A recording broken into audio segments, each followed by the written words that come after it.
Warning! This game incorporates mature themes, including physical violence, suicidal ideation, medication abuse, trauma response, and visual and written depictions of gore. Okay.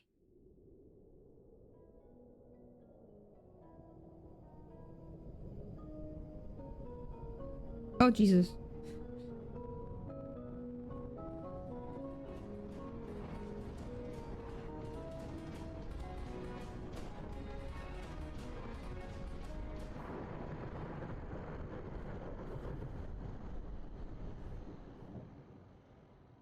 Stay up all night to get mauled. Maybe.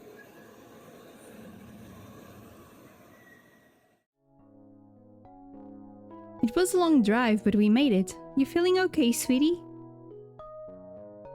I told you I'm fine. I just want to go lie down and do whatever. Mom looked out of the cabin window and went quiet. She looks disappointed. She was talking non-stop about that mountain village the whole drive up. Look, why don't you go to that town and look around? I'll unpack and watch a movie or something. She hesitated, and a worried expression crossed her face. Why does she have to keep looking at me like that? It's been 4 months. I don't know, you haven't been alone since... Stop being like that, I told you I'm fine. Just go see the town, it seems like your kind of thing. Oh boy, here I go. Ah! Why does everyone like to spin me? What have I ever done to you? I am not a laundromat. Oh boy.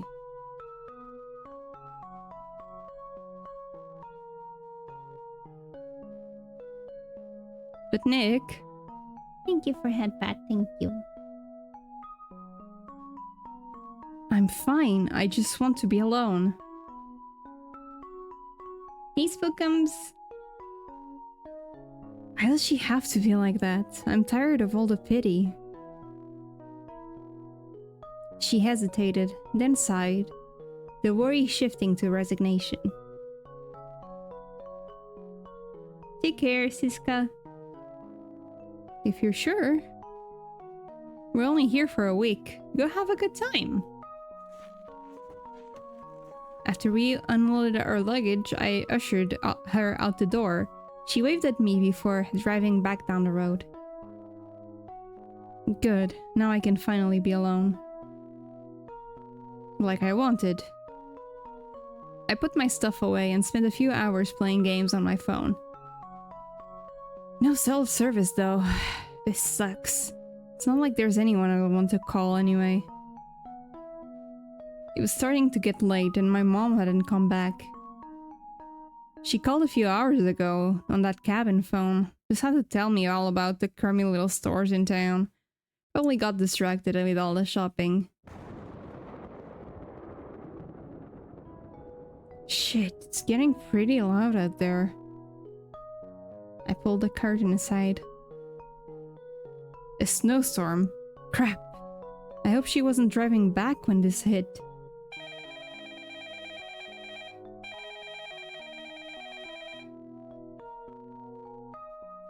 The phone?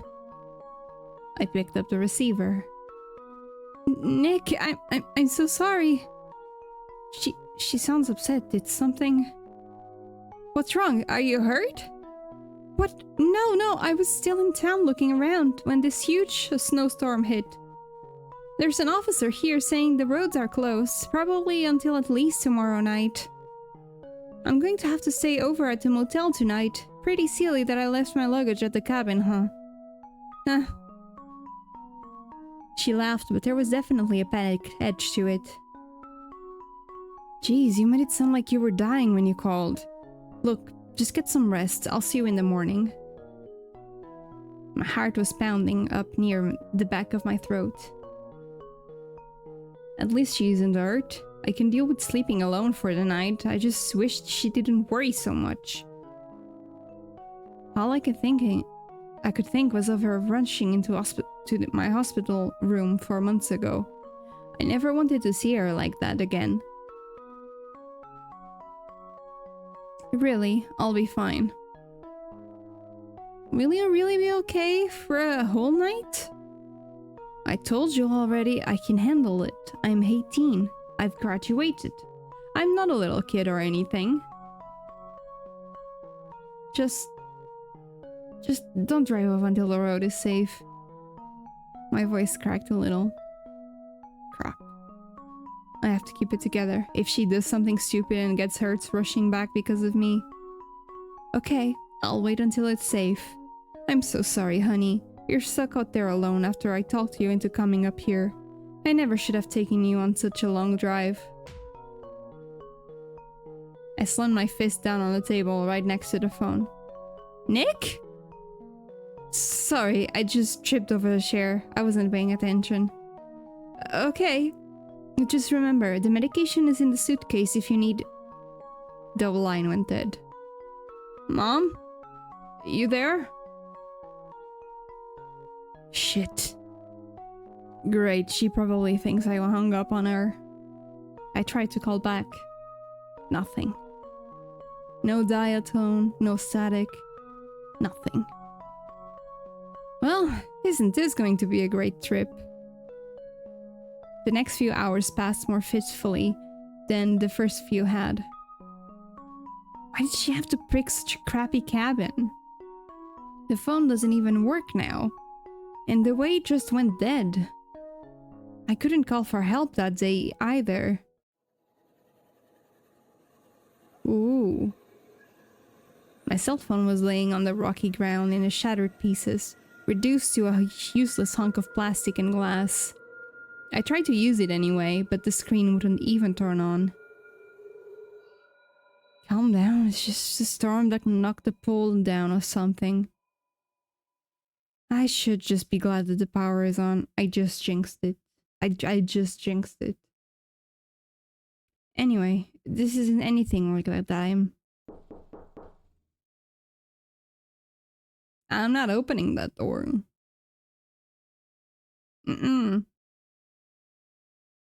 What the hell? The door? If she did something stupid like drive back before the road was safe. I got up to answer it. I threw the door open, expecting to see my mom's shocked face. It wasn't her.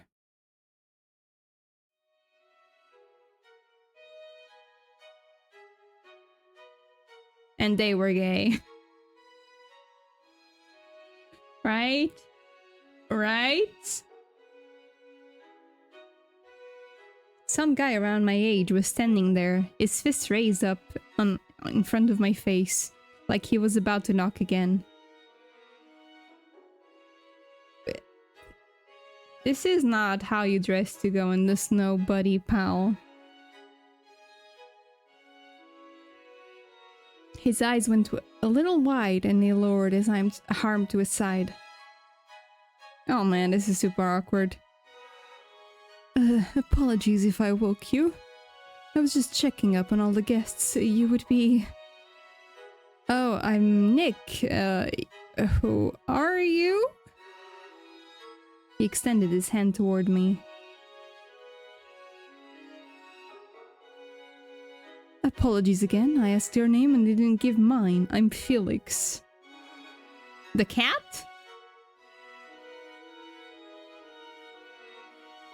The corners of his lips twitched and he tilted his head to the side, a piece of dark hair falling over his left eye. My father owns the cabins out here, but he's out of town right now. He wanted me to make sure everyone's alright, and what did the bears in the garbage last night and the storm tonight? His hand was still extended out toward me. Do you want to take ibuprofen together? I'll shake his hand. I'll shake this poor man's hand. This poor sinner's hand. I reached out and shook his hand. His grip was firm and his fingers cold. I wonder why he's come by so late. He must be pretty cold. He doesn't have a jacket. Do you want to come in and hang out? Warm up. It's pretty cold out there. You don't mind? I did forget my jacket, now that I was thinking, really. Is there anything you need to make your stay more comfortable? This isn't ominous at all. Actually, yeah, the phone went out earlier. Do you want me to take a look? He gestured to the phone on the nightstand. My mom's been stuck in town. She's probably been trying to call. Yeah, come in and take a look. Maybe you can fix it. What did I just invite to my cabin? I moved out of the way so he could come in. He smiled at me as he stepped inside and went over to the phone. I fiddled with my cell phone, eyeing the empty reception bars.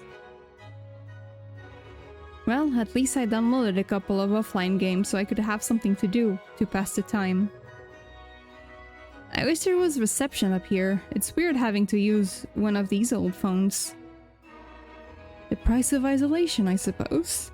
Well, the phone looks fine. There must be something wrong with the line. It will probably be out until someone can come up and here and do the repairs. Oh crap, so much for that. Guess I can't call her back then. Her? He did not like that. Did you come here with your girlfriend? No, definitely not. It's my mom. She got stuck in town because of the storm. No girlfriend? Why is he doing the mega mind no bitches face? Why? He's doing it. No bitches?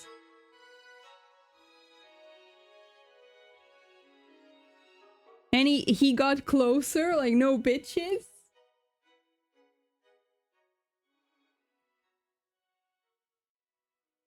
Motherfucker is maidenless. Felix smiled again and raised an eyebrow. We locked eyes and there was a strange intensity in his gaze. What's with this guy? Why is he asking me something like that?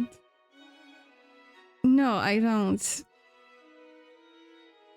I tried to push Bree's face out of my thoughts, and a wave of nausea washed over me. The cheese? You dated some cheese?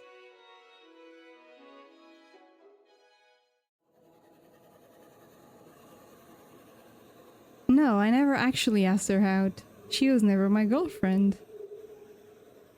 Huh?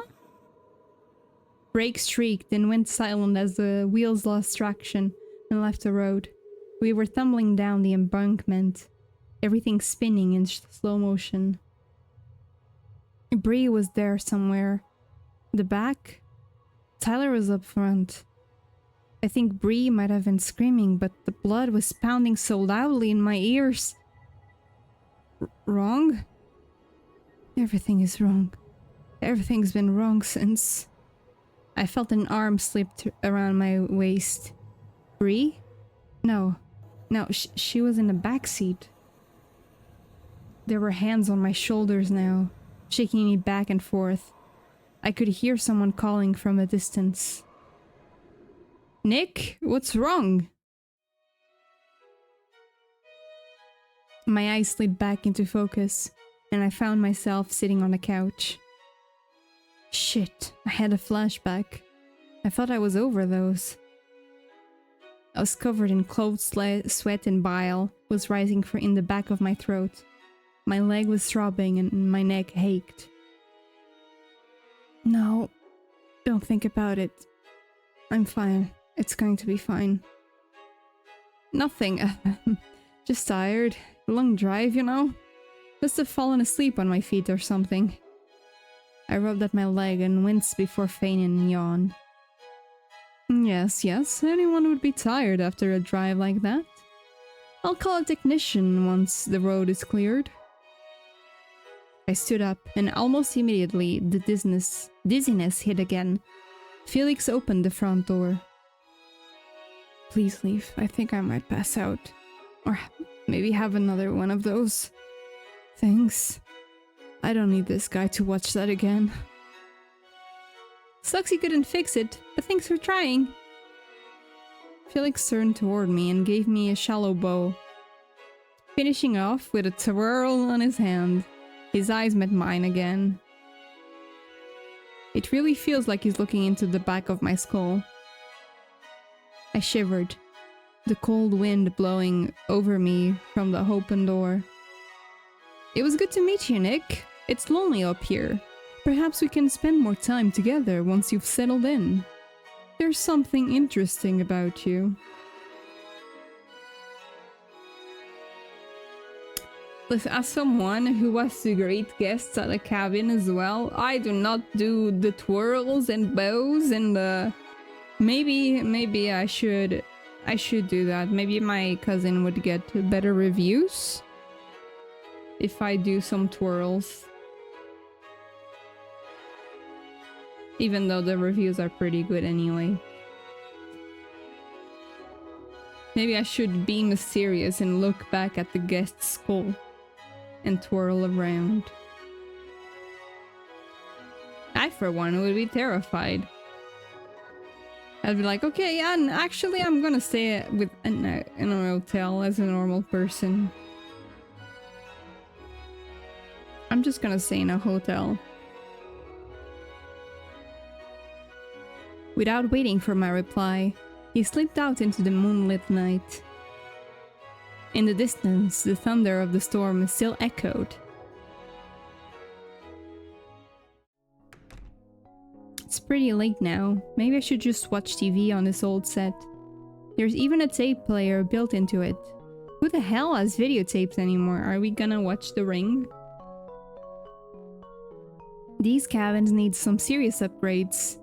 At least they're still... You're fucking... The power is gonna go down any second. You're jinxing... It's the second time you've brought this up.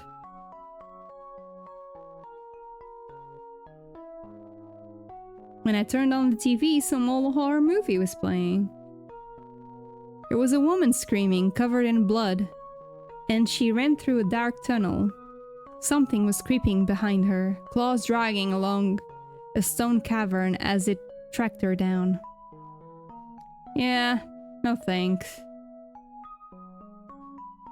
I changed the channel. Okay, but the TV has reception. Might be satellite or something. Change the channel to some late night infomercial.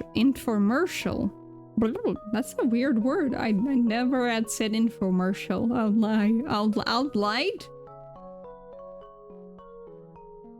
For some weird fancy blender. That's how we're gonna end up in the blender, I assume. Perfect. I couldn't stay awake even if I tried with this boring thing one. I fell asleep to that. The sounds of shopping and blending. Who doesn't love to listen to a blender to fall asleep to?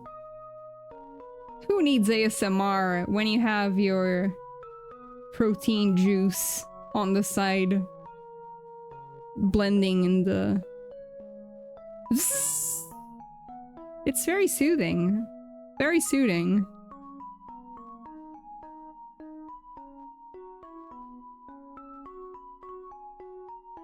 On the small side, more comforting than the thoughts that would have come floating up in that awful silence. The dreams came anyway.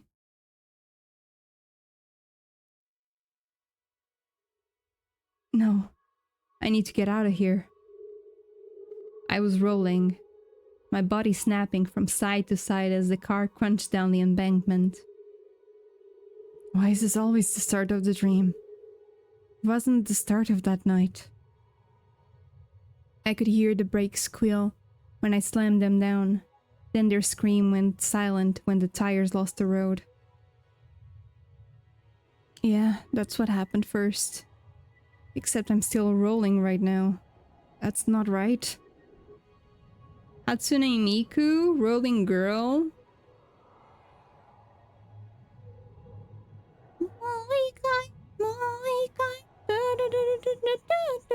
No. Their eyes were on me, gazes worming up my spine. I'm sorry, but what does that mean?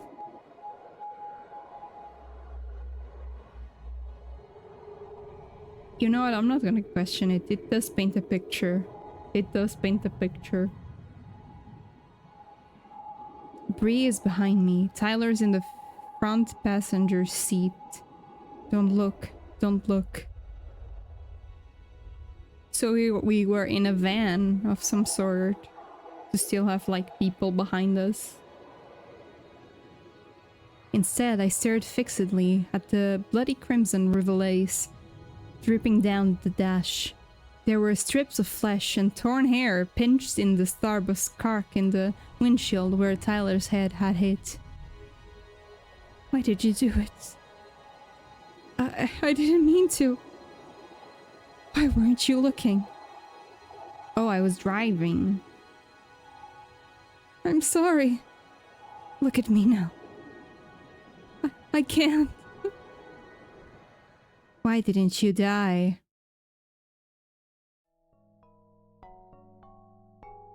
I woke up, shuddering and coated in chilly sweat that rolled down my forehead and into my eyes. A groan escaped my lips, and I pressed my palms into my closed eyes until I saw stars. I wish I could stop those dreams. At least I won't be alone again tonight. It was light outside now, and the TV was still on. The morning news was playing. Quite the storm we had last night. The pass up to Aspen Lodge has been closed until the city can plow it. Hope you vacationers have a cozy fire and a book, because it's going to be at least another night before it's clear. I groaned again. That was not the sort of news I wanted to hear. Not at all. Never mind then. I guess it's another day alone. No reason to wait around here. Might as well go out and get some air. Maybe I'll run into that guy. What was his name? Felix? Or maybe I'll get lucky and get mauled by that bear. I won't have many more nightmares then.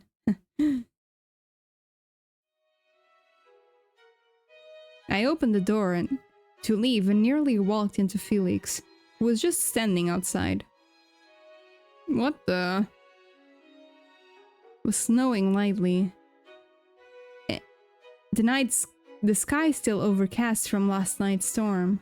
He sighed and rubbed at the bridge of his nose as if he had a headache.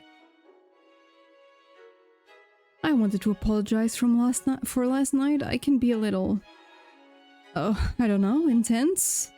And here I am, surprising you again. I've made a bad impression, haven't I? There was a light dusting of snow on his shoulders, and there were still bags under his eyes that made him look tired. He was holding a small basket at his side, the contents wrapped in blue checkered cloth. It looks like he didn't get any sleep last night. Was he out looking for that bear? Yes, in his waistcoat. He was.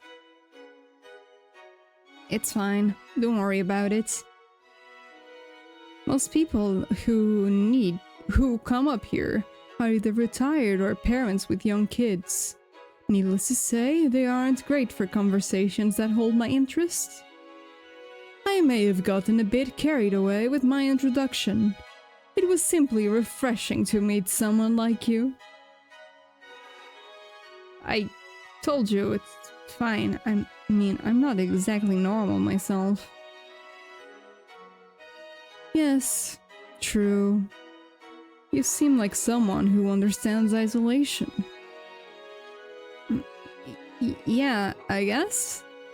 But I'm only here for a couple of days. It isn't like I'm gonna be here forever.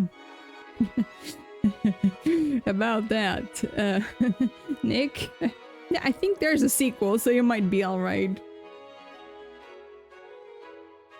It's either a sequel or 2 prequels, so we don't know.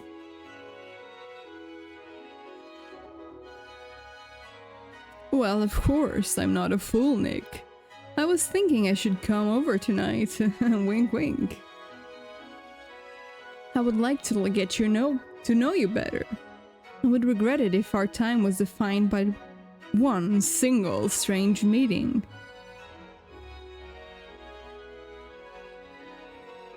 You know what the hell? Sure, I guess. Oh good. I was worried I'd put you off too much. Here, as an apology. He handed me the basket he was holding. I unfolded the cloth covering the contents. Inside there were a couple of bottles of sparkling water, a bunch of individually wrapped toffees, and a package of an off-brand peach rings.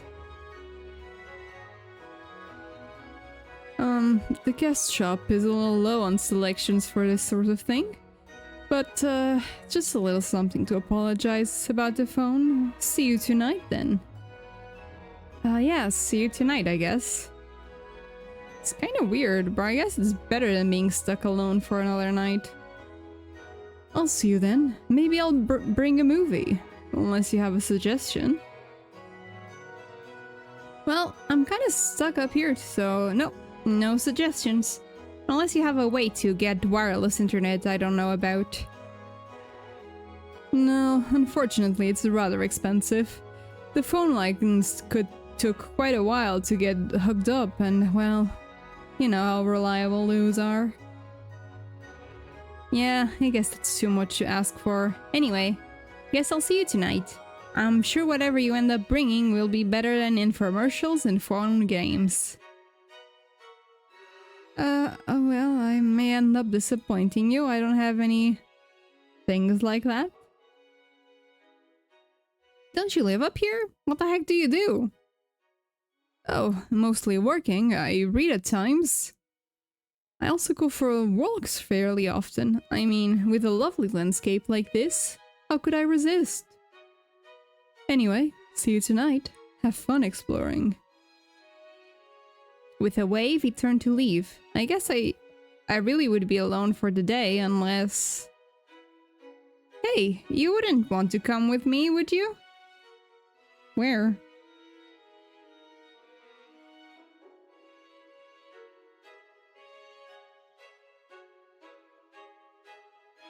Felix glanced back and seemed to consider my offer. For a moment he looked like he was about to agree, before shaking his head regretfully. No. I have too much to do. I look forward to hearing about your day, though. Perhaps you can provide some suggestions for freshening this place up. Maybe we can explore more tonight. Wink wink. I don't know about going out at night with the bear and all. A small smile creased his lips and made me realize just how tired he looked. My current project, actually. I need to preserve the safety of my guests. He continued on his way and left me standing at the door, holding the strange gift basket he'd given me. I trudged around to the side of the house, the bright white snow making me squint. There was a trail nearby with a frozen pond, about 3 miles away from that my mom had wanted to visit. Guess I could go check it out and see if it's worth it or time. The air was strangely still after the harsh winds from the night before. It made everything less real. Fun fact, birch trees are my favorite. When I was a child in school, there was a birch tree. And it was my only friend. Yeah. Yes, I was friends with the 3. But listen, I only became friends with the 3 because I was bullied a lot. So I started talking to the 3. Anyway, I like birch trees. That's all I have to say. And I like that it looks like they have eyes. I think it's neat. And it was a very nice tree, at least in my head.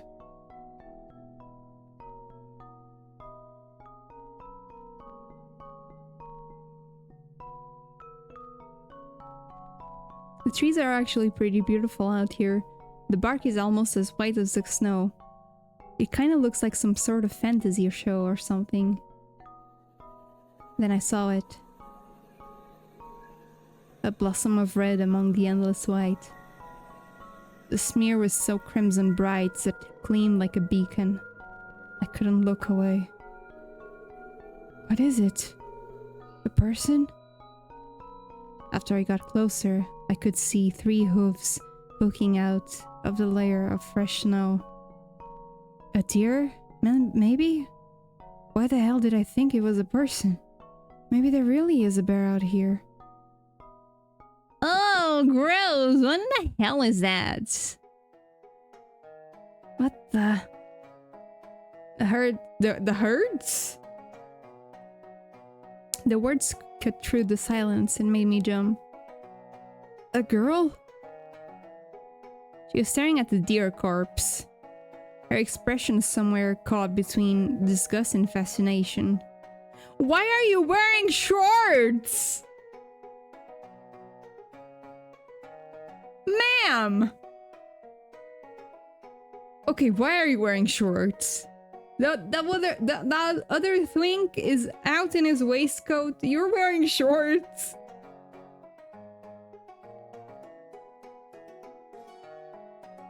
Yeah, I'll be glad for your good bones.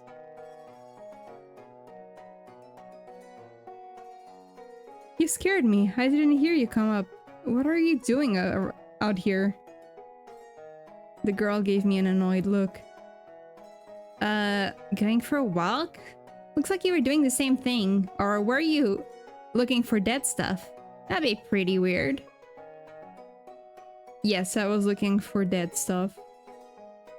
What the? No, I was not trying to find a dead deer. Damn it, my face is getting red. Gotta keep it cool. Some guy last night told me there was a bear around, so I thought I'd take a look. What's your name anyway?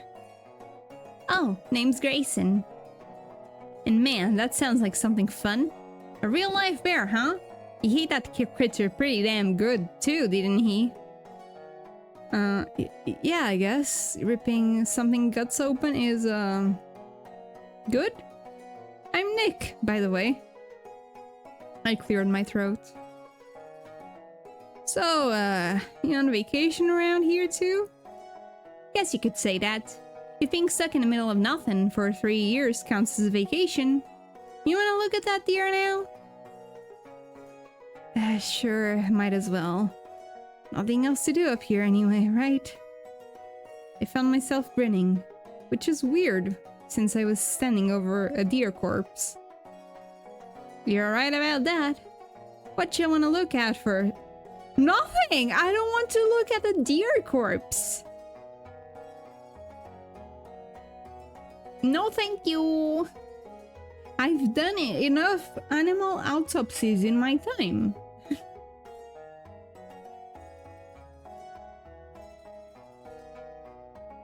Look at the head, I guess.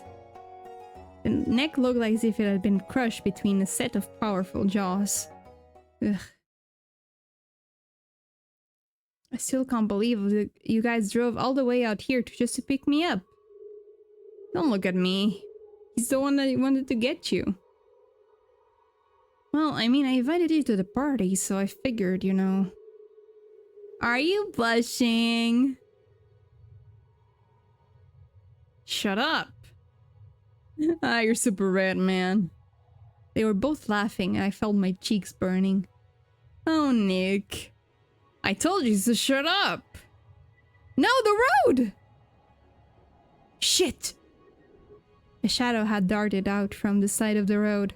Slender hooved legs stood frozen in surprise, shocked eyes glowing green in the glare of the headlights. I swerved. The eyes of the doe in front of me weren't gleaming with any light at all. They were grey and lifeless. The deer's mouth was hanging open slightly, and its tongue ebbed low loud. It must have been panting on the ground as it died. Hey buddy, you okay? Nick! Grayson waved her hand in front of my face, trying to snap me out of what must have been a very obvious daze.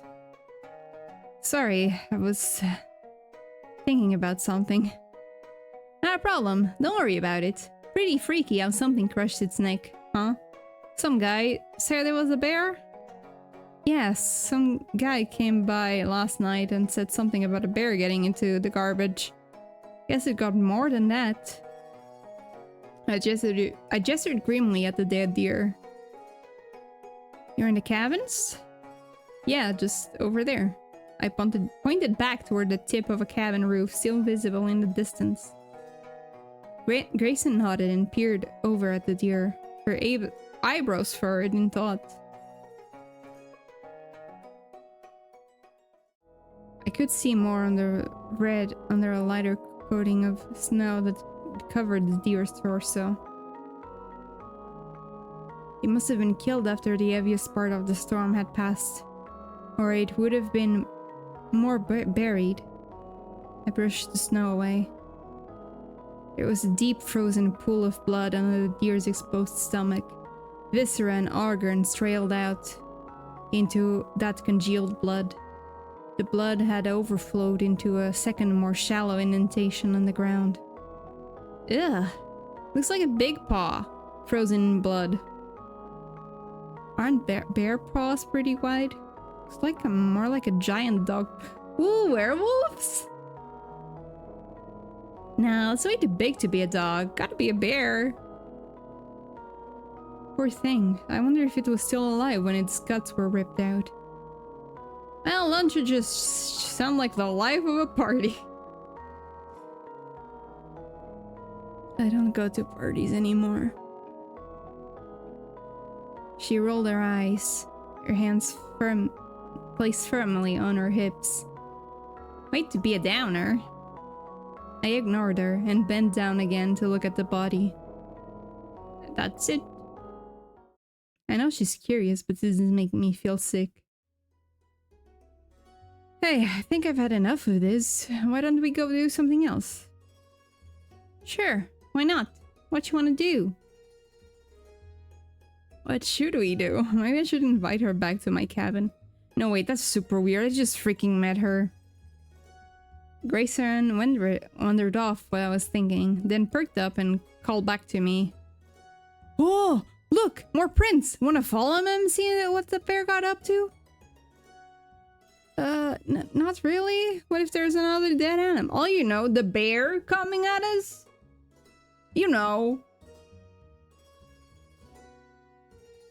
I don't know if, She ran up to me and grabbed my hand, pulling me toward the tracks she'd found. Come on, it will be fun! I've been damn bored for I don't know how long. I mean, you're the first friend I've made in forever. Let's go, Grayson. Yeah, it's been a while since I've made a friend too. So, since we're friends and all, what you were doing up here anyway? Oh, my mom made me come out here for a vacation. I guess she thought it'd take my mind off things. It'd work?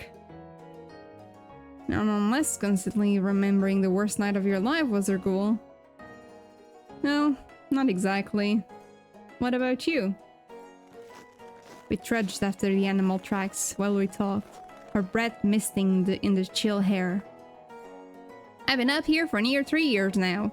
I actually kinda hate it. Been trying to get my dad to let me move with my mom in the city. She looked over at me. Your parents together? Yeah, they're just... I don't know... normal? Mom's kinda pushy. She thought dragging me out here would change me somehow. Or something. Grayson nodded at me as if she understood perfectly. Yeah, being up here doesn't fix nothing. Unless you were just visiting. My dad keeps me up here like some prisoner. You don't get to go into town or anything? She waved her hand dismissively. I mean, sure, I can go into town and junk, but hanging out at the hardware store ain't exactly a party. She's a lesbian.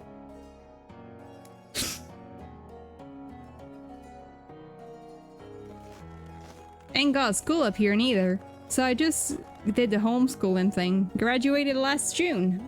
Computer don't always connect to the internet neither. And it uses the phone line when it does. Really sucks, you know? My dad just keeps going on about how good it is for me to be up here. He don't want me to move out or nothing either. I'm an adult, I ain't a kid no more. But he don't even wanna let me try to go out alone. You sound pretty mad at him. She kicked at the snow in frustration. I mean, okay, it's just... He just don't get it. He wouldn't even listen to me last night. All I wanted was to give living out in the city with my mom a go. But then they get along so bad, now he wouldn't even let me call. I mean... Yeah, I mean, parents can be kind of stupid sometimes. But they usually... Oh? What's that?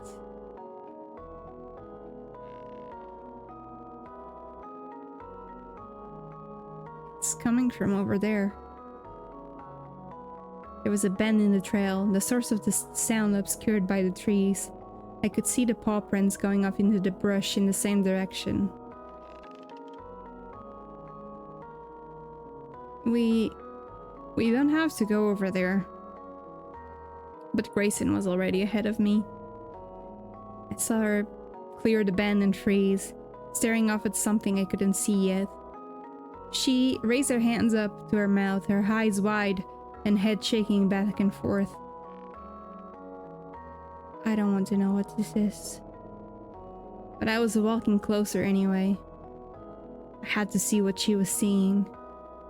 I turned the corner. A nude corpse was hanging from a tree, a rope tied around its neck. There was a sack over his head, bound tightly into place with the rope that had hung him.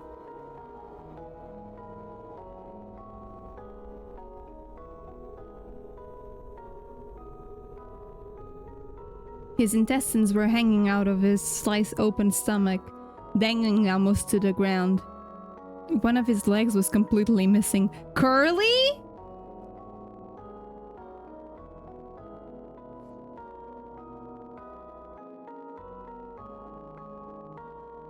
Curly mouthwashing?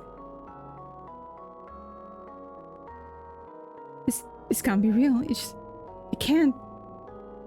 Oh my gosh, I don't think the bear did that. You think? She was shivering, and it was obvious it wasn't from the cold. It might be from the cold. She is wearing shorts.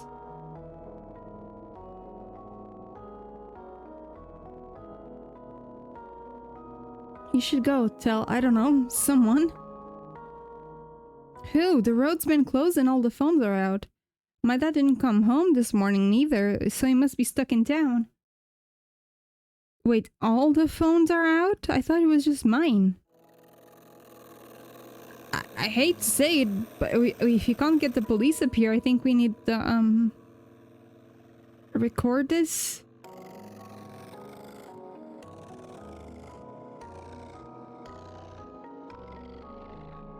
Feeling sick, I pulled out my phone. Still no bars. It was useless for me for making calls, but I could still take pictures or make a video. I can't believe I'm doing this, but someone might need to see this later. I hit the record on my phone. It felt gross, like I was committing some kind of crime. Don't move it! Grayson pulled out a pocket knife and looked at from it to the creaking rope. There was a thick knot in the wood by the base of the tree that the rope had been fixed around. She started walking toward it.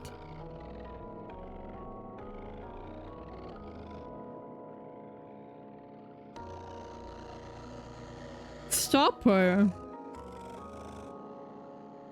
Wait, there might be something important here. We should at least look around first.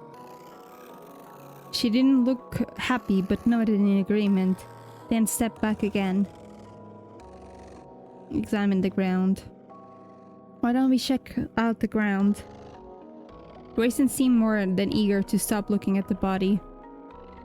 It's actually kind of weird, huh? She pointed to the ground and I immediately saw what she was talking about. The only prints were a circle of animal tracks around the base of the hanging corpse.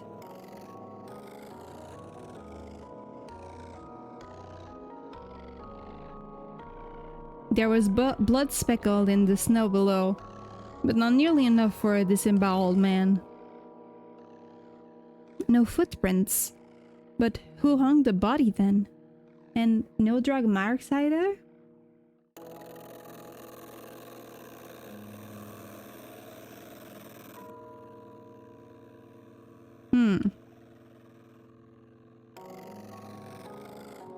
There was also a blood stain duvet, where the body must have been set before it was strung up.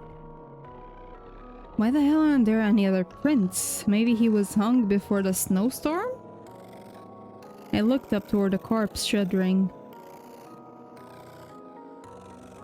My eyes were locked on the body. I wanted to look away, but it was so horrible that I couldn't. I kept staring at them after they were dead too. I'm disgusting. His leg, it's been ripped clean off. She was right, not cut, but ripped. There were stringing ligaments that had frozen like grim icicles where the leg had been torn off. Ooh.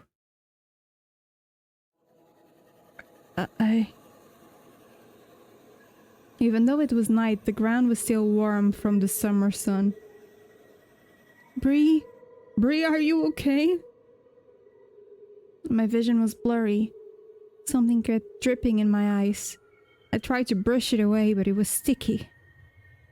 It's blood. I'm bleeding.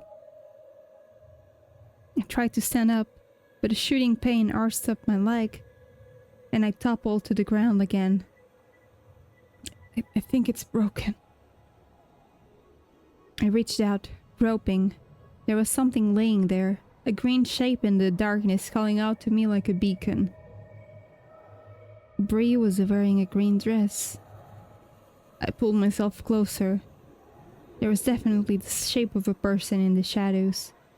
It had to be her. If only the blood would stop dripping into my eyes. Then I could see her.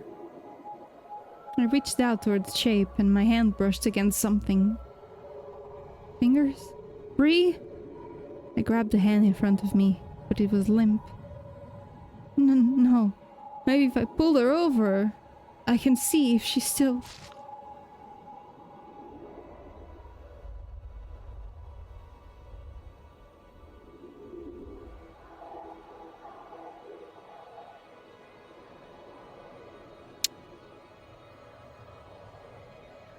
I guess Bree is one of mine.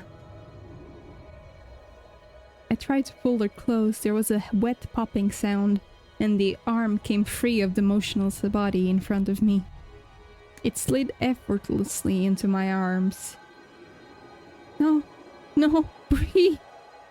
I coiled around, that single limb paralyzed by the impossible realness of it all. What kind of car crash were you in? No. Nick, you look like you're gonna be sick. Grayson put her arm around my shoulder to support me. I leaned on her and tried to control my trembling until I was able to catch my breath. Thanks, I'll be fine. Just give me a second. The leg just... It got to me. Sorry, I can't keep it together. Cut him down. I'm gonna cut him down. Just doesn't seem right leaving him be like that. Yeah, go ahead. She sawed at the rope with her pocket knife. It took a few minutes, but the rope finally snapped. The body unceremoniously thunked to the ground in a puff of red and white. Should we take a closer look? Someone strung him up. They'll still be around here. Maybe looking will give us a clue. Yeah, maybe.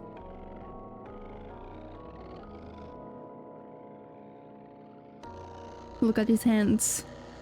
I bent down to look at his hands. His fingers were calloused, nails caked with dirt and blood.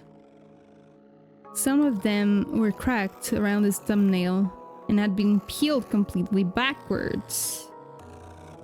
Look, there's something stuck in the blood. She was right. There's thick strands of fur glued to the palm of his hands. Fur? From the bear? A bear couldn't hang someone. This really don't make sense. Look at the torso. There were multiple large animal bites covering his body, but most didn't seem to go in very deep. From the bear, maybe he was wearing clothes when he was bitten. A bunch of people up here have pretty thick jackets because of the weather. My eyes were drawn to a bite mark on his shoulder, which definitely looked like the worst of his injuries. Pieces of his flesh had been torn back, but it still didn't look like it would have killed him. The bite was nothing compared to how mangled the deer was.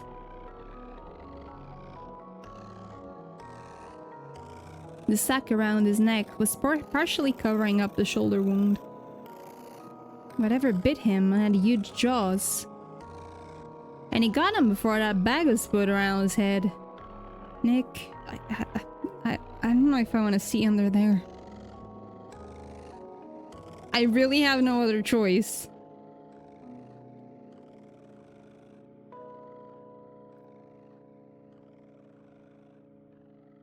I reached toward the hood and tried to pull it off. The bag crackled with frozen water, but remained fixed in place. The noose was pulled tight around the edges. Folds of purpling skin peeked out from under the burlap flaps. It's too tight to remove without loosening the knot at first. You don't need to do that. You said it yourself. Whoever did this might still be here. We should get as much of a record as possible to take it to the police. What if the killer moves the body or something?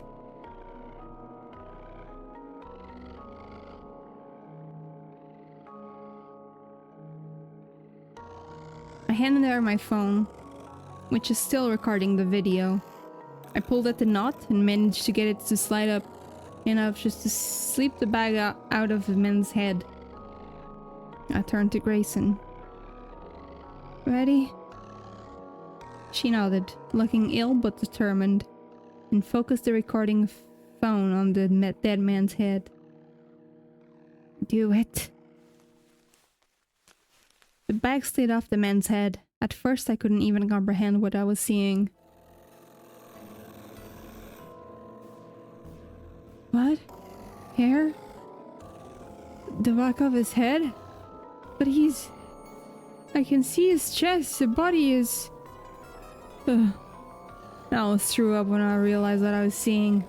The head had been twisted completely backwards. The face pressed into the ground and obscured by snow. His neck. Who would have done something like that? Why would someone decide to? The skin spiraled tightly. Bits of beard and spots of acne caught up in that awful, inhuman curve. Skin shouldn't ever look like that. An owl hooted overhead, while I lay curled around Bree's arm. I could hear the buzzing of flies growing louder around us. It's strange. The owl, these bugs. Their life is completely the same as it was before.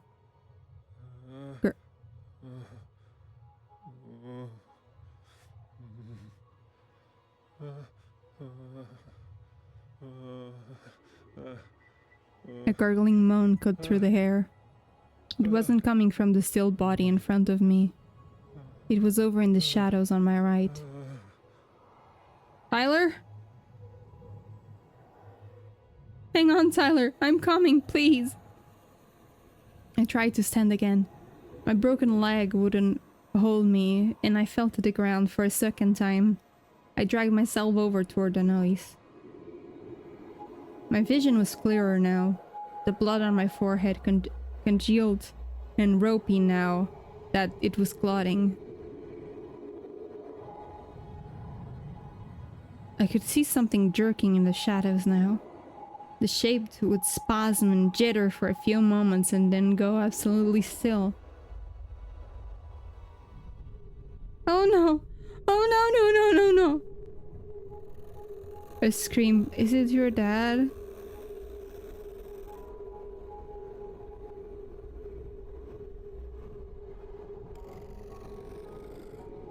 A scream brought me away from the horror in my head and back to the horror in front of me. Grayson, what's... She was crouched over the man's twisted head. While I was staring off, she must have flipped in on his side because his face was visible now. Daddy! Oh no! Oh no, no, no, no, no! Dad! Dad! My cell phone lay forgotten in the snow next to her as she shrieked. He looked surprised, like he didn't expect to die. And all those bite marks. Why? No, no, no, no, you gotta get up. You just gotta. This has gotta be one of my bad dreams. Daddy! I can't let her keep looking at this.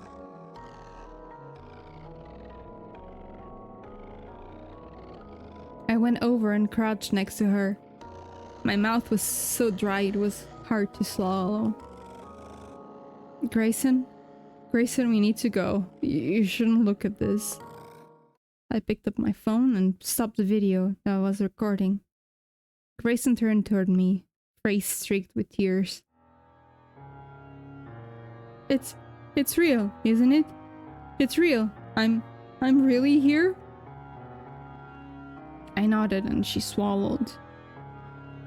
I need to go. I need to go. I can't be here. I need to be alone. She stood up, looking panicked. She was looking at anything but the body in front of us. No, you're staying with me. I'm not leaving him alone.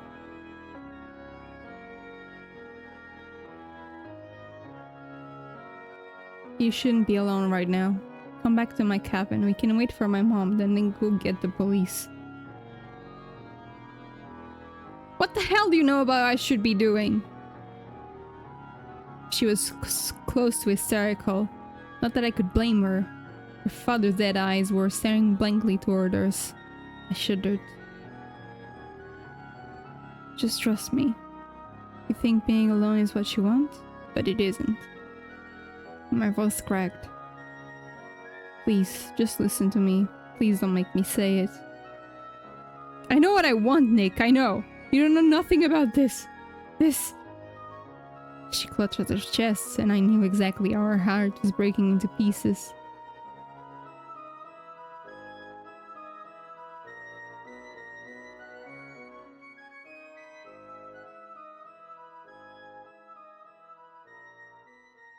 We're the same now. It's the same thing I've been feeling since.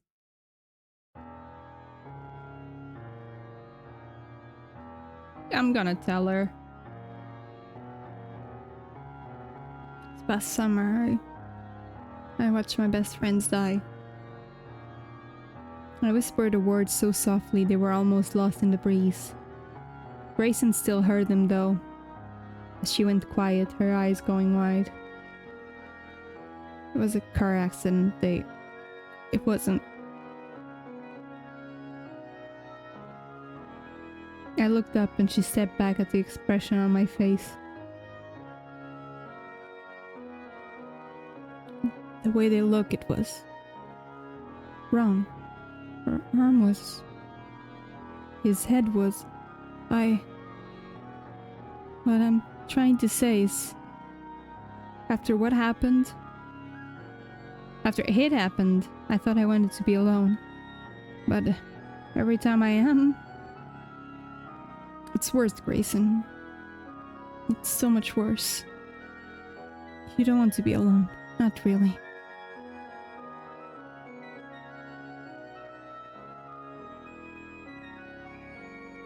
She reached out to me and grabbed my hands. Her touch was so warm and alive. Tears were falling down her cheeks again. I don't know if it'll make me feel better to come with you, Nick, but I don't think it'll make me feel worse, and if I go off alone, then you're gonna be alone too, huh? Oh no, that's not what I meant. That's what I've been seeing on your face, huh? All them times you've been looking off, you were seeing your friends. You don't have to worry about me. I think worrying about you is just about the thing keeping me together right now. She smiled, and it was so full of sorrow that I burst into tears. Why am I crying? It's her dad that's dead. I've had 4 months to get over my crap. This is so embarrassing. Come on, let's go over to your cabin. I'm sure there's lots of more crying to do myself once we get there.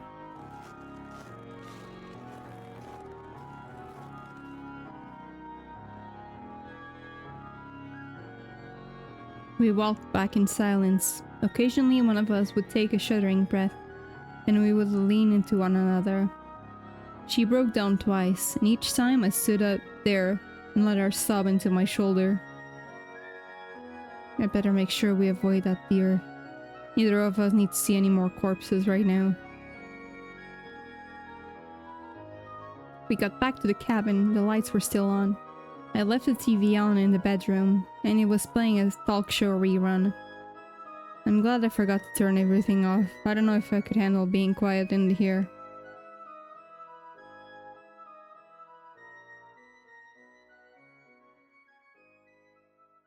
I'm gonna lay down for a bit. I slept real bad last night, and now, well, is it alright if I use one of the beds? Yeah, sure. Can I leave the bedroom door open? She nodded. So long as it's alright to leave the TV on, I'm thinking it helps. Yeah, I think so too. She wearily went over to the unmade bed I had slept in the night before, and curled up in a ball, her head buried in a pillow.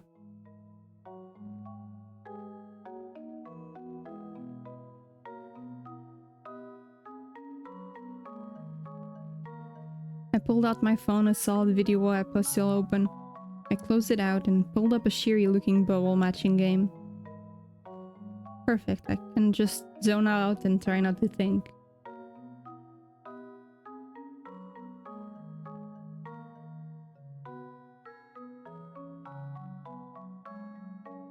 Hours passed that way. I matched colored bubbles in the living room and looked over at Grayson every now and then.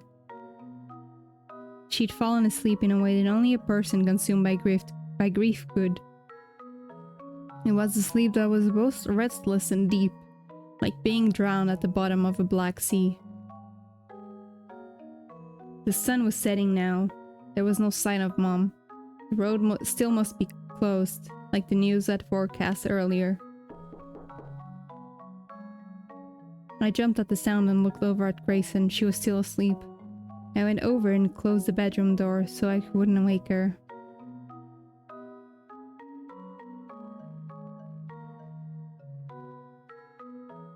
I forgot.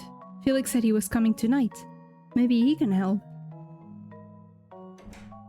I answered the front door and Felix was standing there. He was a little further back than he was before, probably because I'd almost run into him twice. He was holding an old videotape. Did I really only see him this morning? Feels like it's been longer. Has your mother returned? I picked something we all might enjoy a lot watching. Oh man, am I really glad to see you. Do you know there's a working phone anywhere? We need to call the cops. Why? Because of the dead deer down the road? I hardly see why the police need to be called over something like that. Anyway, it's a nature documentary about... What? No, there has been a murder. A man, he was... Felix cocked his head and furrowed his brow in concern. He looked in from the doorway, his eyes flickering around the room as if searching for traces of blood. Are you alright? What did you see? Never mind about that. Do you have a working phone? Or a way to get into town? He shrugged regretfully and sighed, fingers playing with the edges of the tape. No, I don't, actually. The road is still closed and I'm embarrassed to admit, but something to cut the rest of the phone lines up here after yours disconnected. It's the entire system that's down like right now. Shit. Wait, I have an idea. Maybe someone else up here has a satellite phone? We could go and check. Why the hell didn't I think of that earlier? I guess that means our movie plans are ruined. What did the body look like? Did that bear kill him? No. No, I told you, it was a murder. Somebody hung him up naked from a tree.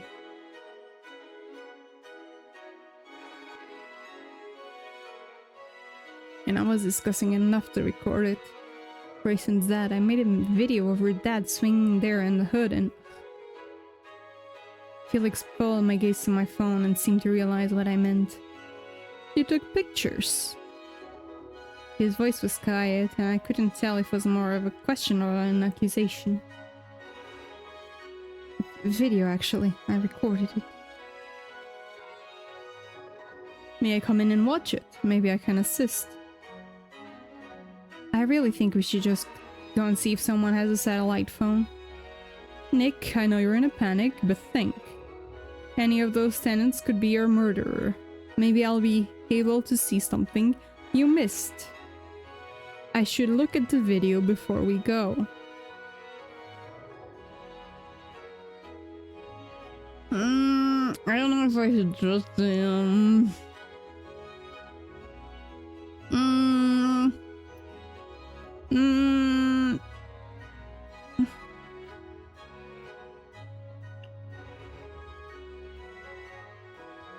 What if he just like deletes it from my phone? What if he's the werewolf? The werebear?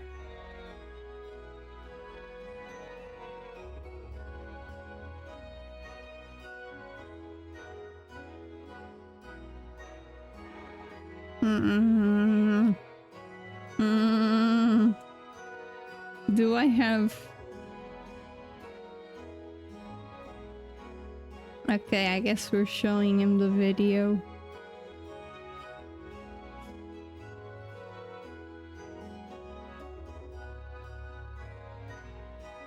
Findlay said so.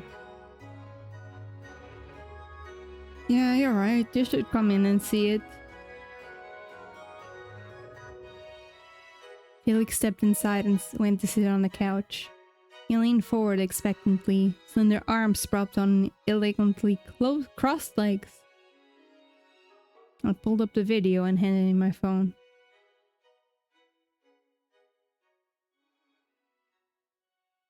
Could you play it for me? You should probably watch it again too. Maybe you will notice something different. Sure, I guess. I don't want to see this again. I hit play. Instead, I looked down at the carpet. Sure, maybe Felix thought I'd find something new. But he wasn't there. He didn't know what it felt like. Do you see anything new? His voice was so close it made me jump. He had leaned over, so his mouth was right next to my ear when he spoke. No, sorry. I forced my eyes back to the video. I'm loosening the noose now. It was as if I could feel the rough rope in my hands again. I'm sliding the bag off his head.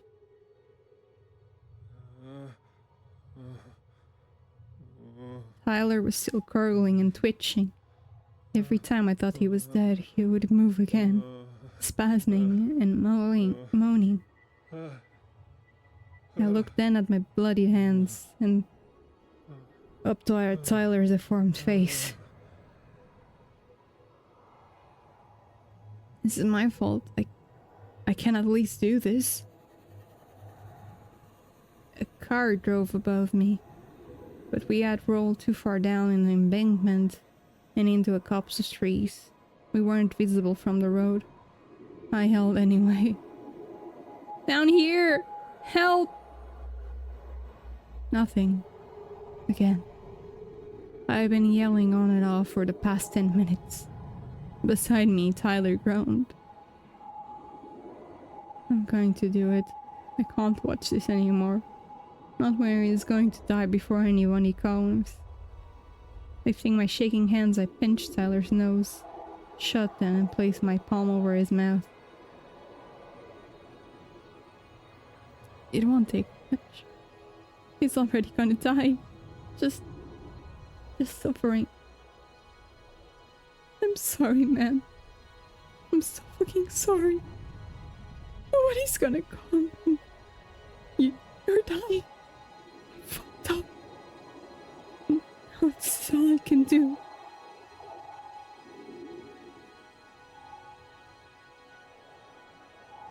It's strange how he has the bite marks all over his body like that. But somebody hung him. Why? What? Bite marks? No, that's not right. His head is... Nick, did you look away again? I held myself over Tyler until he stopped moving. No, I'm looking. I did this. It's my fault. Nick, are you listening? Oh, I'm sorry, Did you see anything?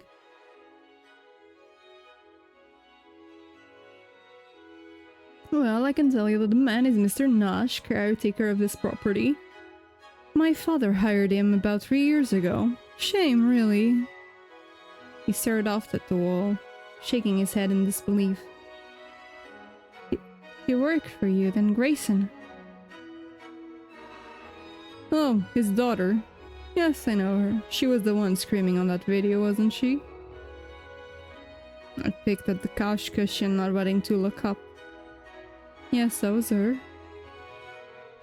What an unfortunate way to find out about a horrible thing like that. I wish there was something I could do to help. That's why we should go look to see if someone has a working phone.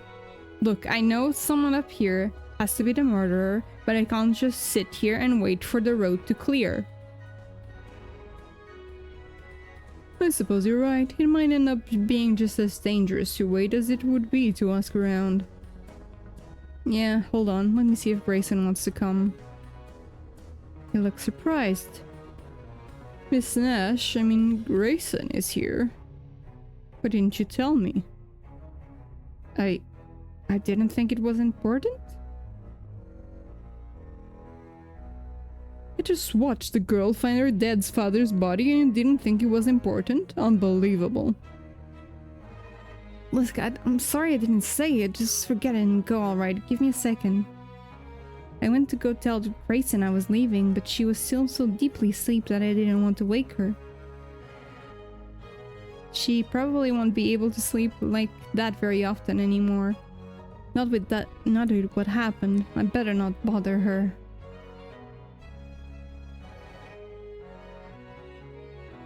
Might as well let her, since, well, we might not even be able to find the phone. Don't want to get our hopes up.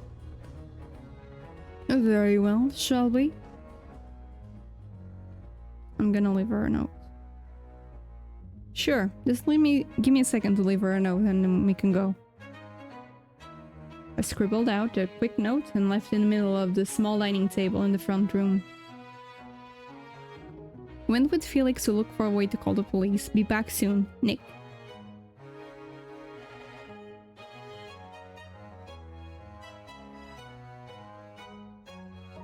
I met Felix outside and we started to walk over to the nearest cabin, which is about half a mile away.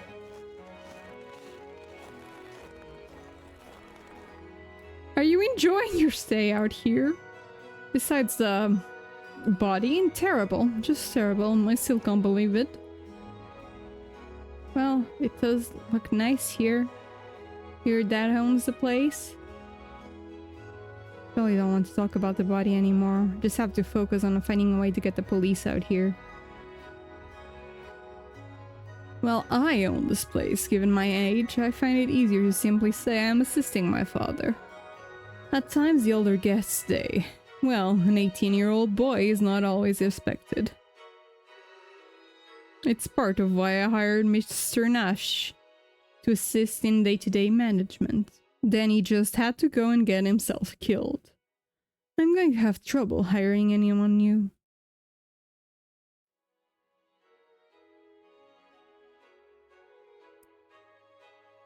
His expression darkened as he spoke. That's kinda cold, man. He literally just died. You're right, of course, I should be more sympathetic. I just don't want to risk my home or my business, and well... this most certainly will. No fault on Mr. Nash's part, of obviously just... tragedy can make you think strange things. I couldn't stop thinking about the flies landing on their bodies, so yeah, he's right, strange things. I guess.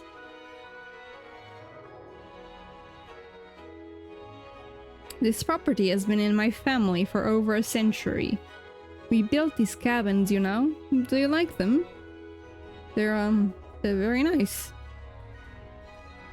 For a moment he went quiet and I thought the conversation was over. He passed away pretty unexpectedly, my birth father. Oh, I'm sorry to hear that.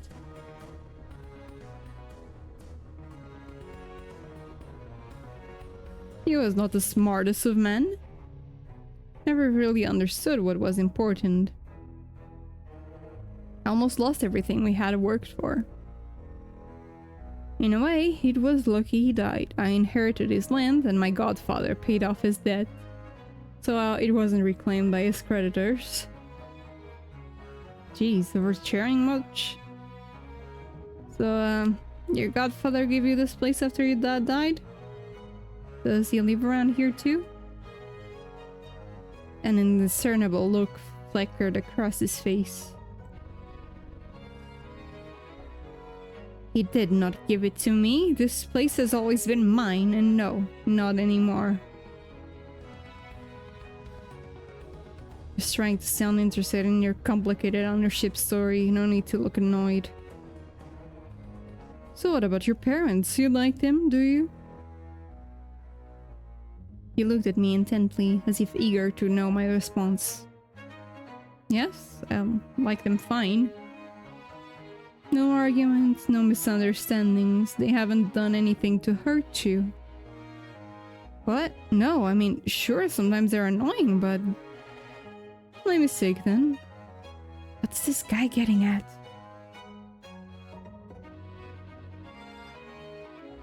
I thought I heard you fighting with your mother last night, you know, before the phone was cut off. I was doing my first rounds. What? You were watching me? No, not at all. You were just fairly loud. I was curious because of my own experiences. I know what resentment like that feels like. Well, it isn't that. She just thinks I can't handle myself. It's not the same. I see, but of course you can handle yourself. That's why you've been looking up. That's right. Somebody you know died and you saw it. And yet here you are, holding yourself together, even after seeing another corpse. Seems like handling yourself to me. He sounded almost impressed. How would you know anything about that? He raised his hands up defensively. Simply that we are brothers in suffering. I told you my father died. But that was not the whole matter. He killed himself. Sliced his own throat in front of me. Oops. History. Perhaps he thought I was ungrateful. Shit, if he was 18, then it would have been a few years ago. Oh, that's really shitty, man. I can't even... I think you can. I saw it in you from the beginning, Nick. When you threw that door open, I thought, now, there is a man that knows suffering. How? How could I tell? Because I know my own soul, Nick. I know it. I see it here. He reached out and made a gesture that framed my face. His hand hovering only an inch away from my skin. You look the same tonight as you did last night. Now tell me if that can be when you found a dead body today. Because that you saw before, it was worse. I know, because I've seen worse too. He paused to take a long look at me. It was ice cold outside, but I was sweating, chill droplets streaking down the sides of my face. You were close to them. They were my best friends, of course I was. Why the hell am I telling him any of this? You can tell me, Nick. I know how you feel. You saw your dad kill himself? Well, I killed my best friends. What happened? I wanted to go out with Pri, so I asked her to this graduation party, you know. And Tyler, he wanted to be my wingman, so he came along for the car ride instead of meeting me there. Wingman? Yeah, you know, the friend who helped you get a date? Oh, I see. We went to pick her up in my car, and we were just messing around, joking and stuff. Then out of nowhere, this deer just darts in the road. I wasn't looking, it's my fault. I just swerved and flipped over the car off to the side, and in the embankment, it was steep. We crashed, nobody could see us from the road. We were there for a long time? I didn't say anything to that, instead looking off to my right. That was then when I saw it, the bright splotch of red in the white snow. Felix, do you see that? From the deer, perhaps? There's no way. This is too far away. I walked toward the mark, heart hammering in my chest. Please don't be anything. Please, please. The snow had splotches all across it. I turned on my phone's flashlight to get a better view in the twilight. Prints. Like they were by the deer. Felix stepped next to me, taking a protective stance as he surveyed the marks in the front of us and glanced up at the sky. The bear? Are those marks fresh? I looked more closely at them. Some were half filled with fallen snow, and the blood had frozen and crystallized. I could have pulled an entire frozen hunk out of the ground if I wanted to. I think they're from last night, which means this blood is too. At least it means we're safe for now. Wait, is that another one?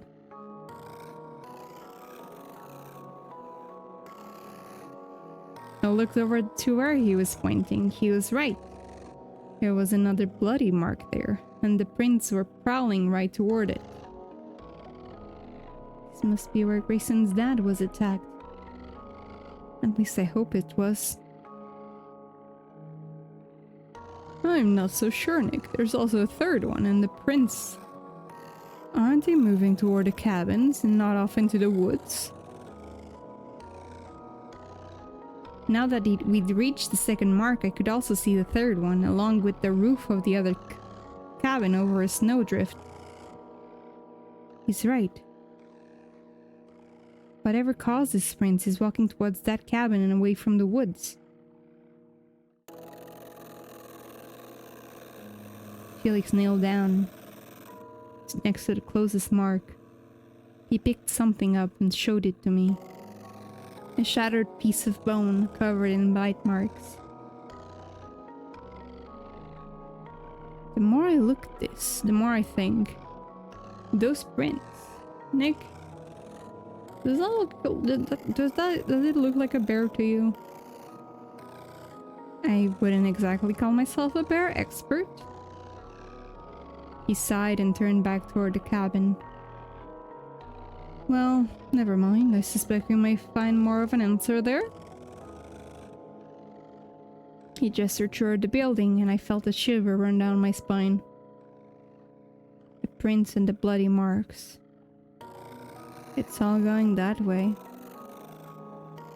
We could just go back, you know.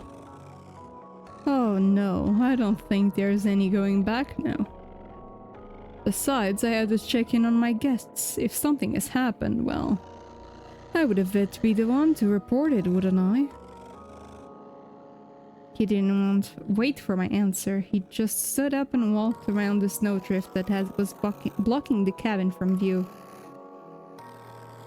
Crap, I just can't leave him. I walked up to the cabin to look around.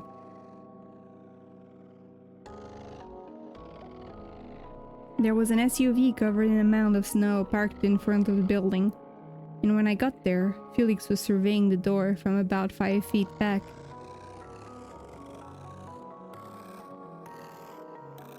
The car must have been parked here since the storm. It had a vanity plate that read Unterma, surrounded by a frame with little deer printed all over it. What's that supposed to mean? Hunter Mom? Kinda tacky.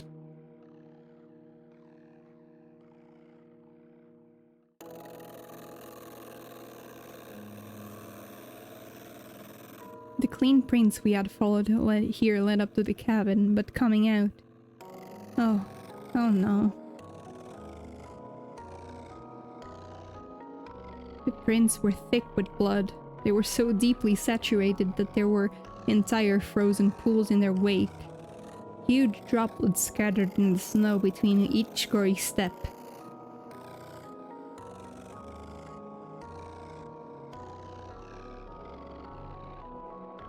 The door was hanging open, hinges creaking softly at every gust of wind.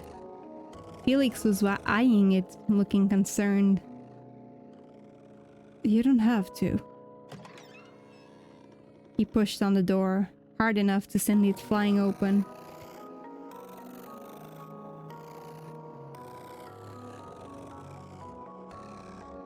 The already battered top hinge gave way, and the door moaned as it thudded into a lopsided halt against the wall. I gagged as deeply an unpleasant metallic tang filled my nose and mouth.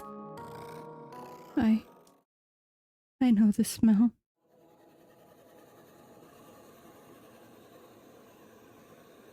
It had to have been at least 6 hours since the crash, and the sun was starting to rise. Talon and Bree lay on either side of me. Each minute of growing daylight was a new torture. I wasn't shouting anymore, just whispering the words every time I thought I heard someone drive by above me on the road. I tried to climb up the embankment a few hours ago, but I couldn't stand on my leg, and I could feel the bond grinding whenever I tried.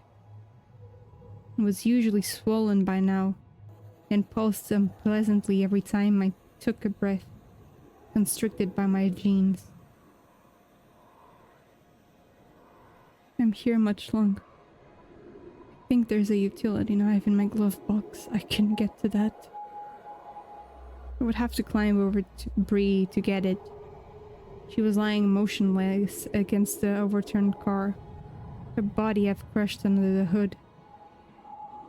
They had both gone rigid, and I could smell something more foul starting to waft from their bodies.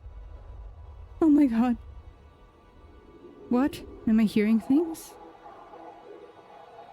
I turned my head toward the road and saw a man standing there with a bike. Hang in there, I'll get help. Sure, no, I'll just stay down here for what, another hour? The rest of my life? My hands were brown and crusty with dried core. I stared down at them and said nothing. Felix pulled out an handkerchief and pressed up against his nose and mouth so as not to breathe the rancid hair.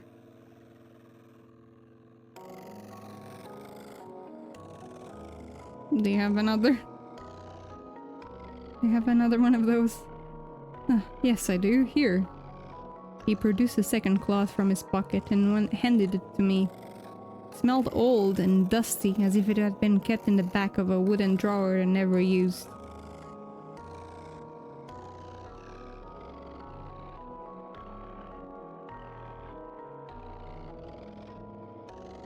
Still, it was better than breathing the unfiltered air.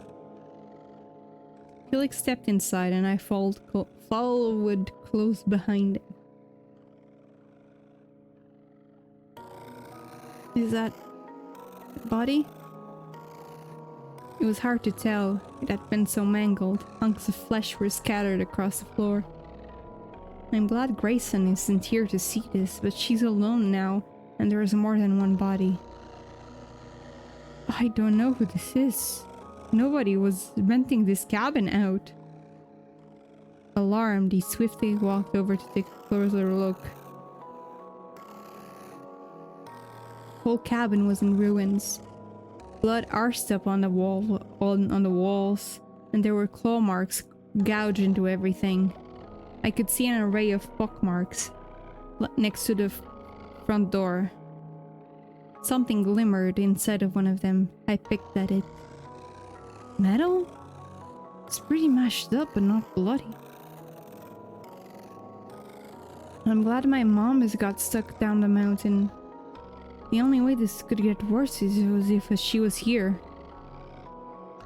What kind of bear just comes into a cabin and rips everything like this?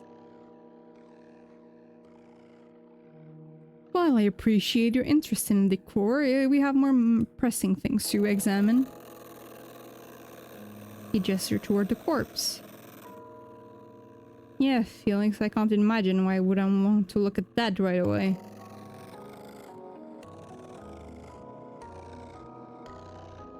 I followed Felix over to the corpse.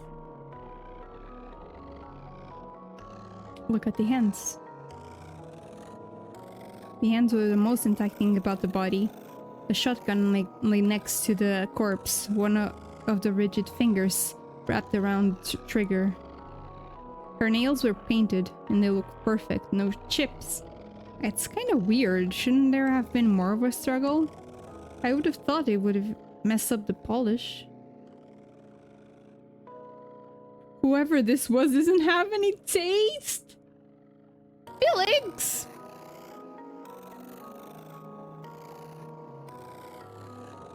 Probably looked pretty good and there was a whole unbutchered person to go with her hands. A plaid shirt to go with it? Yeah, because that's the most important thing to look at here. You look at me sharply and smiled.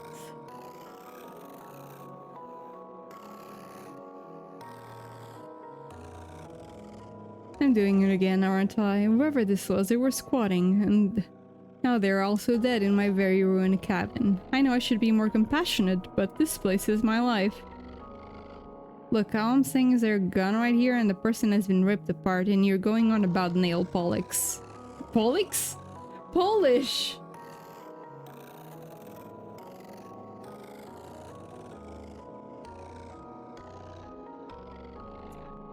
Felix, can you be like less sus for like 2 seconds? Can you be like less sus for 2 seconds? 2 seconds. Just 2.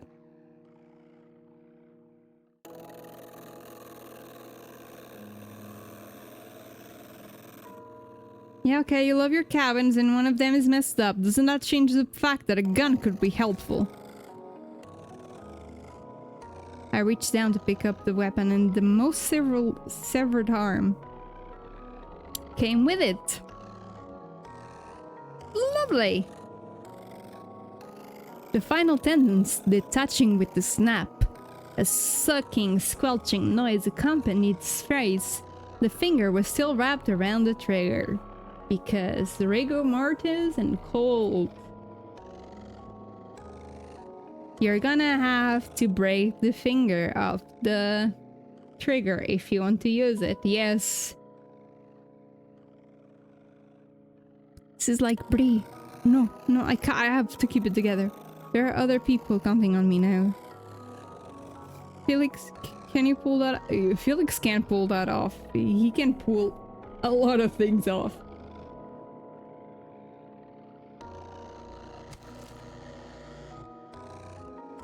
Yeah, it broke.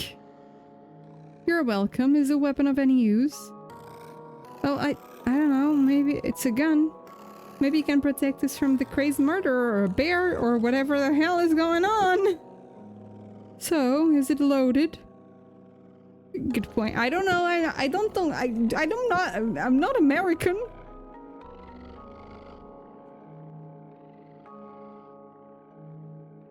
Most I've seen is a hunting rifle, but I don't know anything about it either. I checked, it was double-barreled and there was a single shell oh fuck, we're fucked. One was fired? Feel any safer? Is he mocking me? Yeah, a little. I mean, at least I can try to... Yeah, I can just throw the shotgun in their face. Push comes to shove, I'll just throw the shotgun. And hope for the best. You have me. That's what we're... Maybe we should pull a cap on his ass. Just in case. Just to calm him down. Just to calm him down, because the vibes... I get it, buddy. You're gay, you have a thing for me. But damn. There's a bunch of corpses around, my man. Hey, Branson.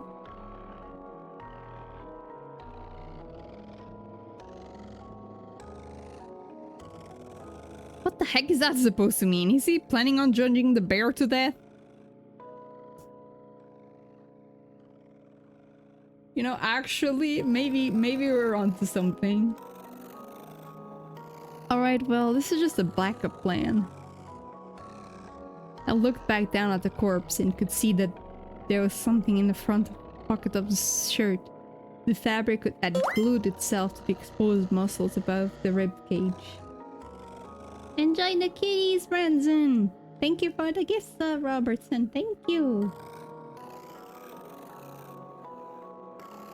Averting my gaze, I reached into the pocket.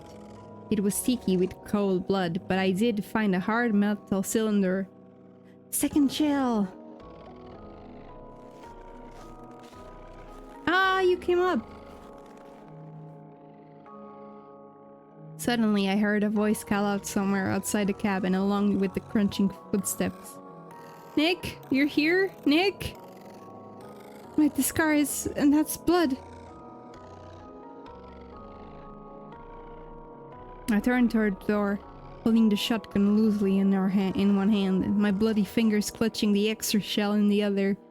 Grayson stood in the doorway, a shadowy outline in the growing dusk. Grayson, you're here! There's been another death. It was up there. She didn't say anything, just stared. Her eyes went from me to Felix, who had stood up straight and on his vest, then down to the mangled, faceless corpse. Is it your mother? The car? No, she wouldn't be nowhere near here. She's in the city. She ain't come back since... She walked over, each slow step taking an eternity. She froze when she saw the painted nails and started shaking uncontrollably. This is my mom, she said with detached disbelief. Then she looked at the shotgun in my hand. That's her gun. I know it. That's hers. Maybe it's not, Grayson. You said your mom was in the city, right? Maybe it's not. It's got a real little rose on the stalk. Yeah, it does. She looks like she was about to burst into tears. She looks like she's gonna pound someone. The look of deep rage bubbled in her face. And what was you doing, Felix? I saw you around last night when I... why didn't you do nothing? Felix eyed her and sniffed distastefully.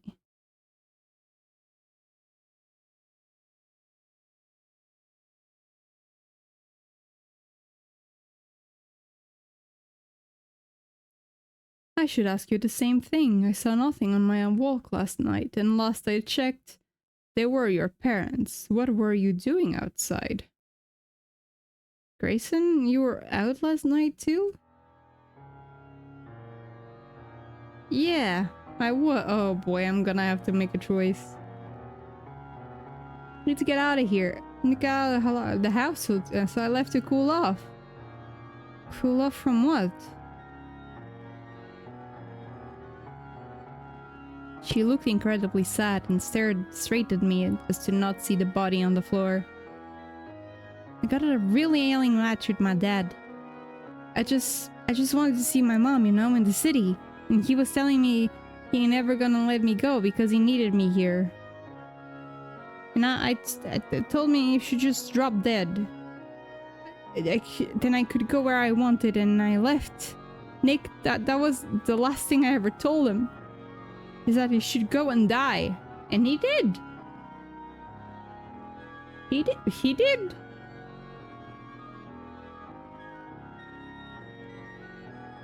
He tried to stop me too, telling me I was grounded and I couldn't leave. I went to my room and left out the window before he noticed.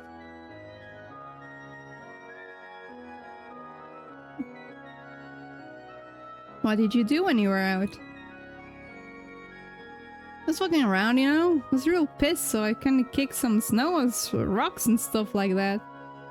Ran into Felix and he was being rotten like he is now. Asking about how my mom is when he knows she left. She started shaking uncontrollably again when she mentioned her mom. She must been trying not to think about what's on the floor behind us. Then I sat down on one of the carpenter's porches and I must have fallen asleep. I get this sleepwalking thing real bad sometimes. Next morning, I woke up at home. And you didn't think to question your father's absence? He goes to town all the time. I figure he must have gone before that storm last night. While his daughter was missing. Maybe he didn't know I snuck out real good. He couldn't have just left thinking he'd left me cool down. I need a car to be heading anywhere. I couldn't have been no big deal to leave. A likely story. Nick, you believe me, right?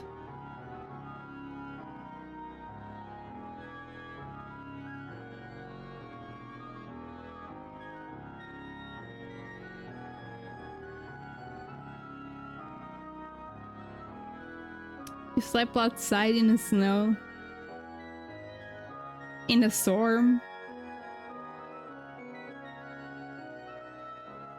And your father is really adamant on you being here in the middle of nowhere with no one around. I think you're a werewolf.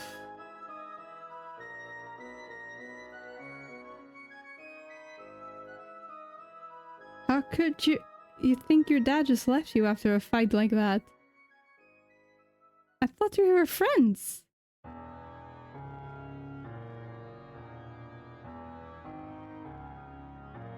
That's not what my logic said, but sure. She looks like she wants to kill me. I took a deep, shuddering breath and I averted my eyes. I couldn't stand being looked at like that. It was how I imagined Bree and Tyler looked down on me from whatever afterlife they resided in. Look, I don't know if you're lying, it's just some stuff is weird, okay? Felix, why don't you tell us what you did that night? I already told you what I did. I think you was a little more detailed, and I walked around and looked at stuff. That was insolent. Grayson must be rubbing off on you. So, what did you do last night? Yeah, what the hell have you been up to, Felix? I saw you slinking around. Very well, I went to look around the property, as I do, quite often. He stood rigidly, his voice clipped and sour, as if this entire thing were a massive waste of his time. I think she's a werewolf and he's a vampire or something.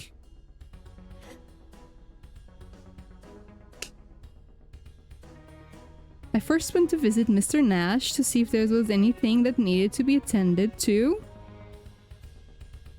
I thought better of it when I heard his hysterical daughter railing on about wanting to murder him because she couldn't go on a trip. That's not what... Do you want to know what I was up to or not? Then I decided to check on the patrons staying here, but before I visited any of them, I ran into Grayson again, this time in front of a vacant cabin, pouting. Actually, it was this cabin, come to think of it. What? Grayson was in this cabin last night? Oh, you're right, I guess it was this one, but I must have left before anything happened, and there wasn't no car here. Well, I can't speak to anything that happened after I left, but Miss Nash is correct. There was no car here when I came across her. I continued my rounds, or whatever I intended to do, but ended up way late at first visit. A gentleman staying down by the road, by the name of Mr. Booker, invited me in to talk, which was when the snowstorm hit. He was complaining about bears getting into his garbage. I got stuck there for the duration of the storm. Once he cleared up, instead of heading home right away, I decided to make one more stop. There was a new guest here and I wished to welcome them. That would be you, Nick. Yeah, you did come in to see me. Oh, and one more thing, I ran into Mr. Nash while he was out looking for his daughter. Why didn't he say anything earlier? You ran into my dad? Then it was you. You killed him. Oh, please, if I hadn't... Why would I be telling you about this now? No, he was looking for you and I told him where to find you, here, at this cabin. He also mentioned something about his wife. I believe he made a call to her about your disappearance before the lines went down. Why didn't you go with him? Why would I? I want no part in family drama, particularly if it isn't my own. Don't you find it suspicious, both of them, to go where Miss Nash was that night and turn up dead in the morning? I know I do. It's only because you're telling lies. You're worth nothing, and that's all we've got to go on right now. We have to take you at your word as well. Why should I believe that you left here before this massacre happened? He twisted his lips into a grimace and gestured to the gore-strewn floor. Perhaps you did leave before your mother came back. At least at first, somebody had to hang that body up. But I know for certain you must have returned. There's a dead woman in here to prove it. How do you know about my daddy hanging? See, Nick? He must have killed him. I told him. He was helping me while you were... Damn it, Nick! Why do you go gallivanting off with the snake? He's always been real mean to me. I don't know why I didn't think of it when I saw my daddy. He killed him. I know it. I just know it. What about the other guests? Mr. Booker, you said? Felix, is there anyone else up here? Felix shrugged and seemed to dismiss the idea. Nobody is as suspicious as Miss Nash. Miss Lee is here with her 3-year-old son, and so I find it hard to believe she decided to go on a late-night murder spree. Mr. Booker is younger and staying here alone, but he is, not in the best shape, to put it mildly. Honestly, I thought he was a dead man when you first told me you found the corpse. Finally, there are Mrs. and Mrs. Lloyd, a retired couple who drive in from town to go on walks. They became trapped because here because of the storm. I find it a bit ludicrous to suggest some retiree slaughtered a woman with a shotgun and hung a corpse from a tree, don't you?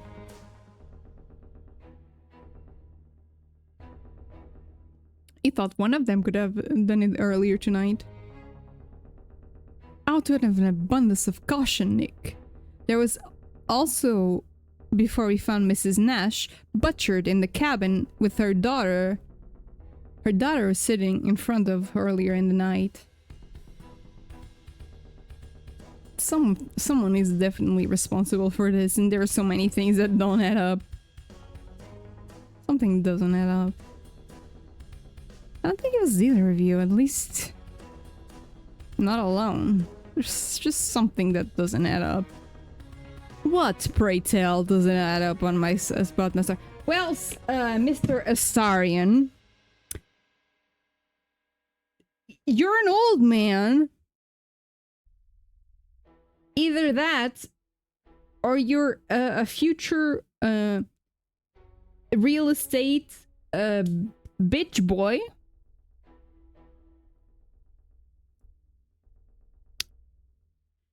This bitch over here slept in a snowstorm on her shorts. You see where I'm going?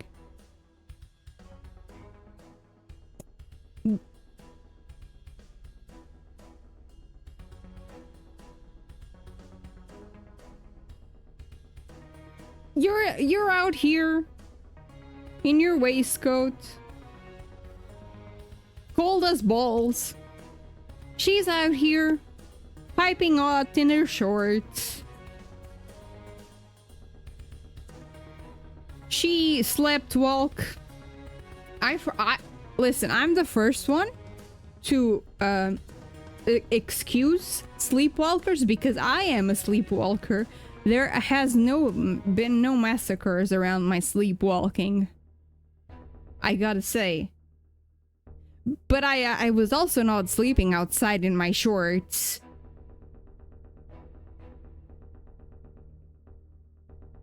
I just almost fell down a well, like normal people. Listen.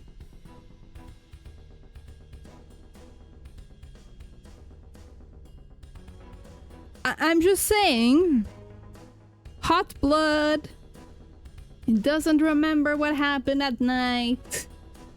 Cold blood. He's a prissy pompous ass that is asking me if I have mommy issues. You see where I'm going? What the heck is wrong with mine? Look, I need to get some air so I can think. Can we not talk in here with the... Can we just talk in here? Felix shrugged and Grayson visibly relaxed. It was obvious she was trying not to look at the mutilated corpse.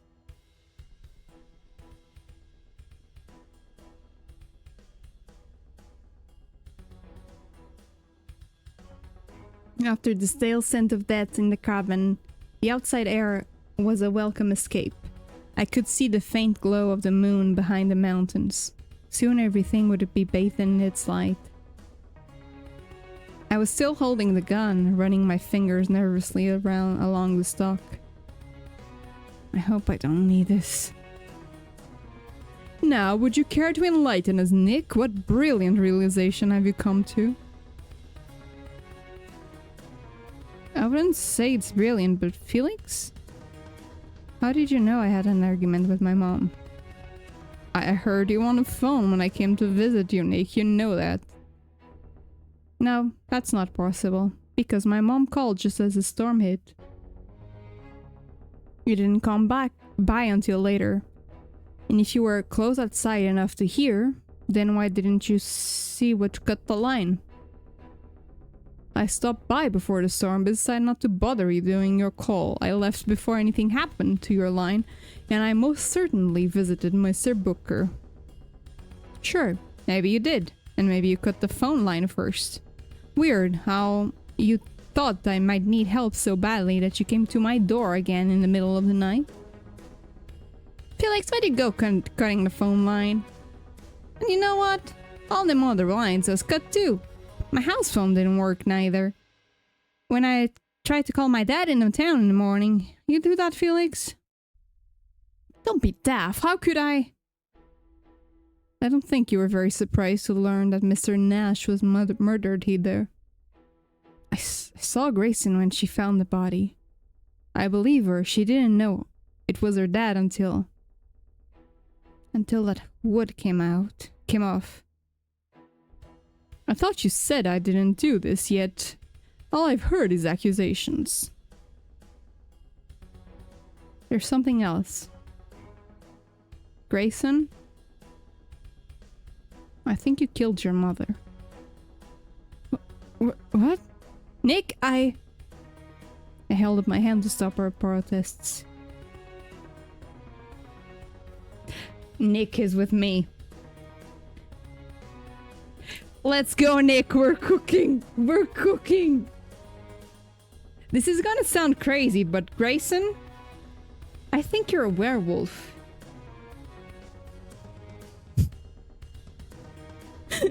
Nick, why are you saying a crazy thing like that to me? That don't make no sense. So you've suspected too, And you're a vampire, so shut the fuck up, Prissy Pants. I turned and glared at Felix. I don't think you suspected anything, Felix. I think you already knew. No werewolf would hang up that body up. He was bitten. But none of those bites looked fatal. I think Grayson's dad was still alive when you found him. When he told you what attacked him, then you killed him. He can't be a werewolf, Nick. That's crazy talk. Listen, Grayson, you told me you sleepwalk, right? Does it always happen at night when the moon is full, like it was last night? I don't know about full moon, but of course it's night. Nick, Actually, I don't remember the last time I'd seen a full moon. Like the night you ran away from home? I nodded. Well, if you turn last night, then we won't have to worry about for another month, right? It's the only one night you sleepwalk? She looked alarmed. No, Nick, it's 3. My heart jumped into my throat. I looked at the sky. The moon had not yet crested the mountains. And last night was... Grayson's voice shrank into a whisper. Last night... It was the 1st. The girl is right. It's usually 3 nights. The night before, the night of, and the night after the full moon. So you did know. Oh my god, his eyes! Felix sniffed and stared me dead in the eyes, a look of deep offense in his face. I know a great many things. For example, I know that Mr. and Mrs. Nash lied to me about their daughter when they accepted this job. You see, I did find out Grayson was a werewolf. But I did not discover that fact until last night, after she transformed. Miss Nash, so he was alive when you met him. He was, until I found that he was a liar, tainted by a werewolf's bite. After that, I may have become a bit upset. And you killed him! You hung him! Yes, I did. I may have also remove his leg. I needed bait and I had to work with the tools available. A fitting end given the problems it caused me.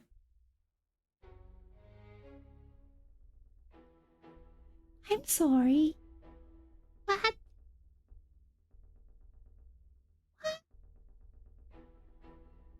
I do apologize for involving you in that drama, Nick. It wasn't my intention. I should have encouraged you to stay in your cabin today. This was my mess to clean up, not yours. Why would you? Why wouldn't I? You were wandering around my property looking for someone to eat. Your father told your mother you'd gotten out and she did the most sensible thing a parent could. She came up here and tried to put you out of your misery. A pity she failed, even after I lured you all the way to her with your father's leg as bait.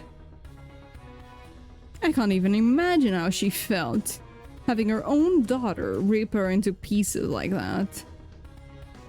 She made a pretty good attempt at killing you, missed unfortunately for her. Maybe her heart got in the way after all. It caused a bit of damage to my cabin wall though, and you just absolutely ruined the floors when you ripped it up. A look of intense anger crossed his face. I still can't believe they had the gall to build an iron cage in the basement of my old family home. I offered them a place to stay and they had the audacity to rip it apart. Also, they could keep their mutt daughter as a pet. I think it was that confession that made me lose my temper. Lie to me, endanger my guests, drill holes into the walls of my family history. An example had to be made. He deserved nothing but humiliation for the disrespect he showed me. Nobody deserves to die like that, Felix. Nobody. My mom tried to... A cage? In the basement? I don't remember no cage, but they didn't even want me going down there. You finally see it, don't you? This whole thing is your fault. Grayson.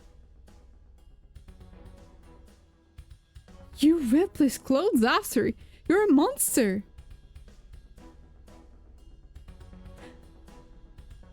Are you a Wendigo?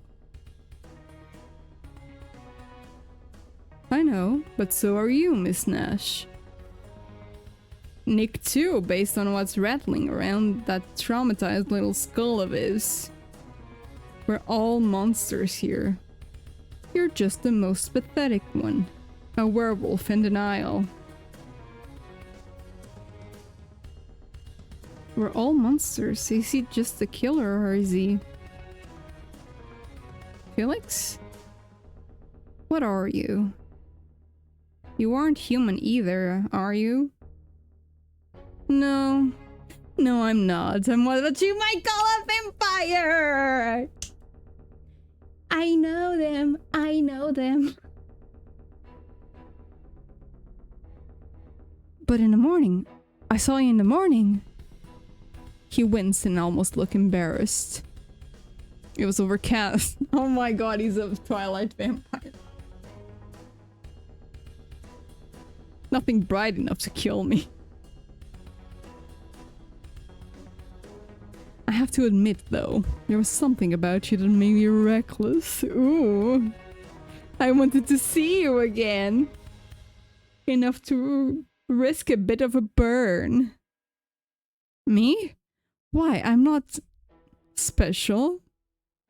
I think you are. Grayson sees it too. I'm not the only one who has been following you around. Now, if you want to get out of here alive, I'd suggest staying close. The girl here is about to turn. He turned to face Grayson, locking eyes with her. He begged me for help, you know. He was still alive. Wanted me to finish you off. Said it was the only way to save you. Your mother thought so too. That's why she brought that gun. Grayson, you didn't kill your dad. He lured you to your mom. It isn't your fault. Maybe you were about to change, but I think you can't control it. Oh, I don't know about all that. She really did an excellent job tearing her mother to pieces. And the father, he was most certainly already a dead man who hadn't quite finished with the dying part yet when I found him. Best case scenario for him was being cursed for the rest of his miserable life. So much for control. I did a mercy kill. And you know all about that sort of thing, don't you, Nick? I could hear Tyler moaning. Something closer to an inhuman gurgle than actual words. Bree's arm touched my face as I lay curled around the torn limb. I didn't mean for anything to happen, but you did this on purpose. Well, looks like we have two monsters in denial. I'm disappointed in you, Nick. I thought at least you... Strangely, he actually did look confused, as if he had expected me to agree with him. Why the hell would I side with you? It's a shame. I thought that maybe. But never mind. If you want to go get yourself killed by siding with the mindless beast, your choice. If you change your mind once you see the truth, I may still save you. If you ask nicely. The only one not worth keeping around is you. She snarled at Felix and fists clenched at her sides.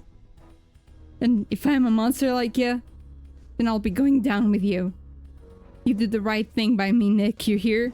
If I turn into that thing you're all saying, you're best finishing me off. Grayson, you don't need to. Don't go break my resolve now. I'm done with deciding. It's gotta be stopped, and I'm the gall to do it. She lunged, taking a swipe at Felix. The clouds parted and she froze.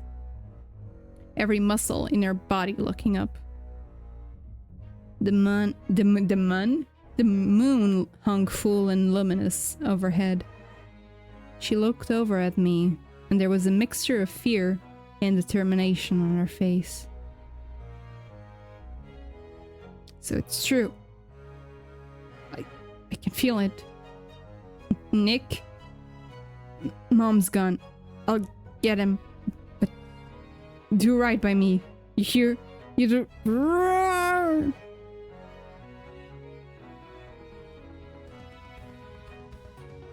Why can't we be friends? Why can't we be friends? Why can't we be friends? Did I eat my friends? That's my question.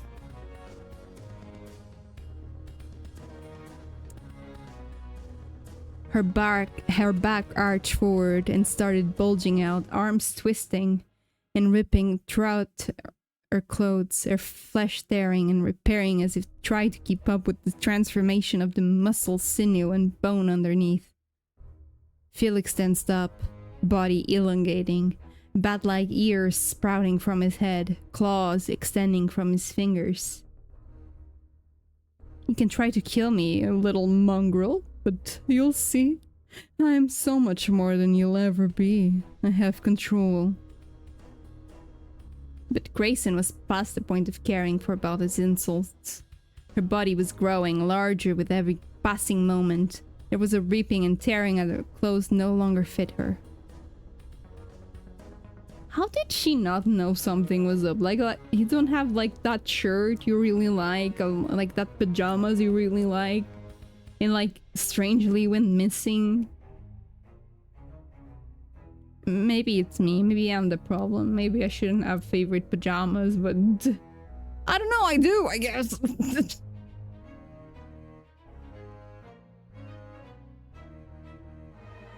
I scrambled back, still clutching the gun. 2 shells. I had 2 shells. She wanted me to shoot her. I don't know if I... A monstrous beach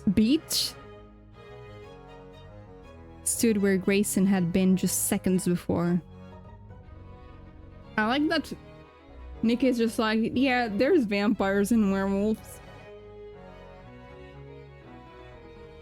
Cause Bessie, me too. I'm like, sus? The beast howled, deep and guttural and full of rage.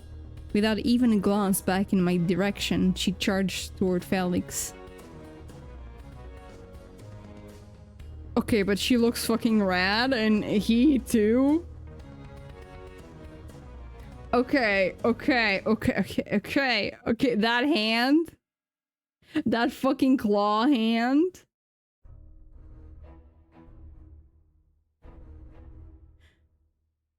I'm just saying it's fucking cool. It's fucking cool. I want the claw hand like that. Can't even imagine opening packages with that.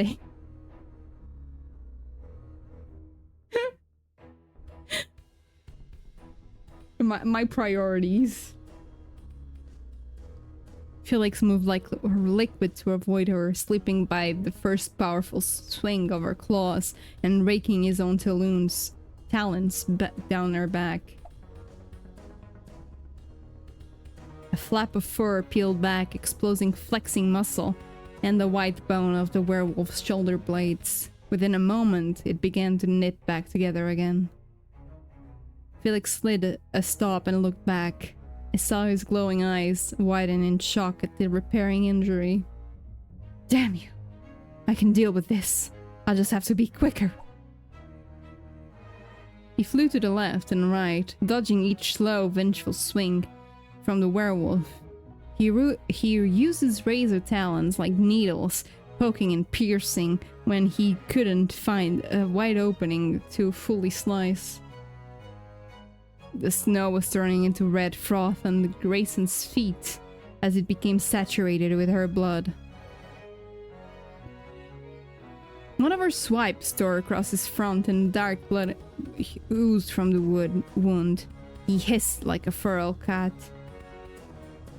You'll see, you are nothing, nasty little mutt.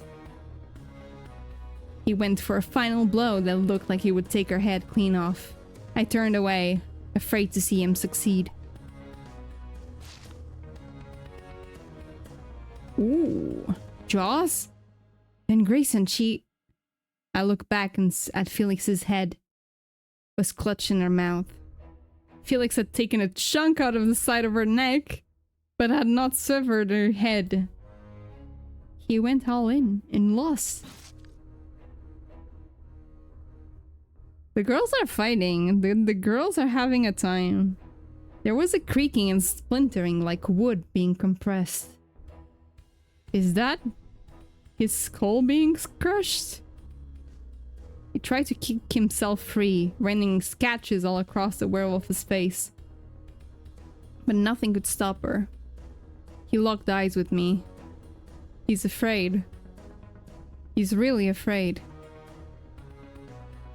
In that moment, he looked like how I had felt in the night of the accident. I had the sudden crazy urge to go to him.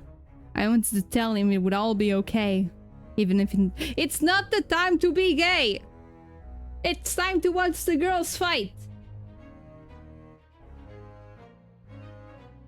Nick, I wish we could have... But what he wished for, I never knew. No! Never mind, it was time to be gay!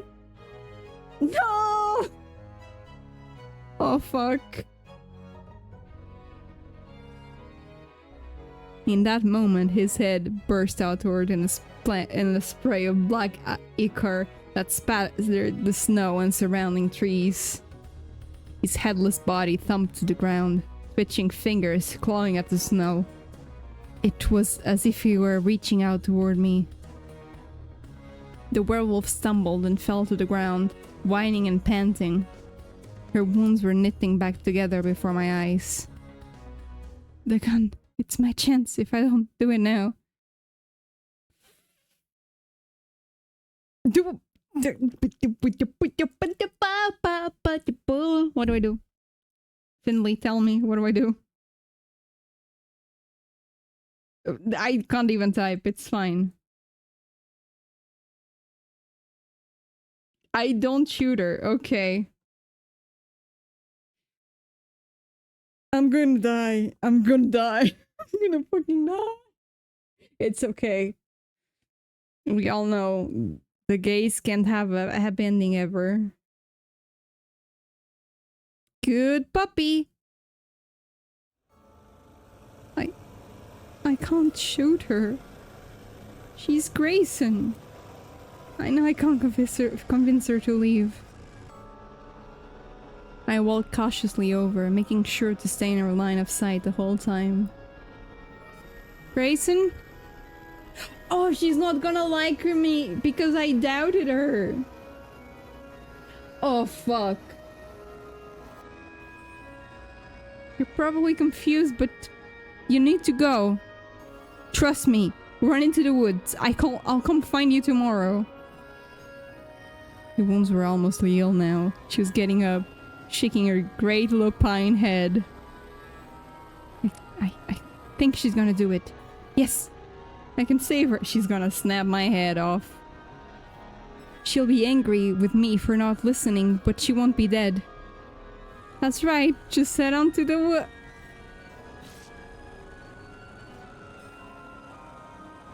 In one smooth motion, she lunged and latched her mouth around my throat. She shook me from side to side with a ripping sound and I went flying. I could see the front of my throat hanging as the limp hunk of flesh clutched in her jaws. She didn't listen. Of course she wouldn't listen.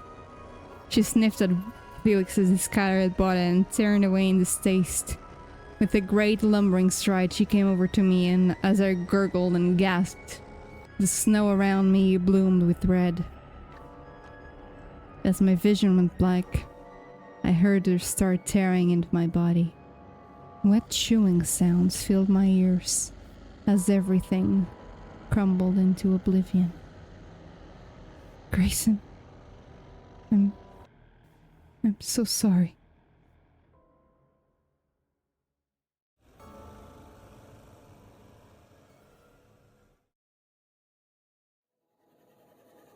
Ah, man! I should have made another save.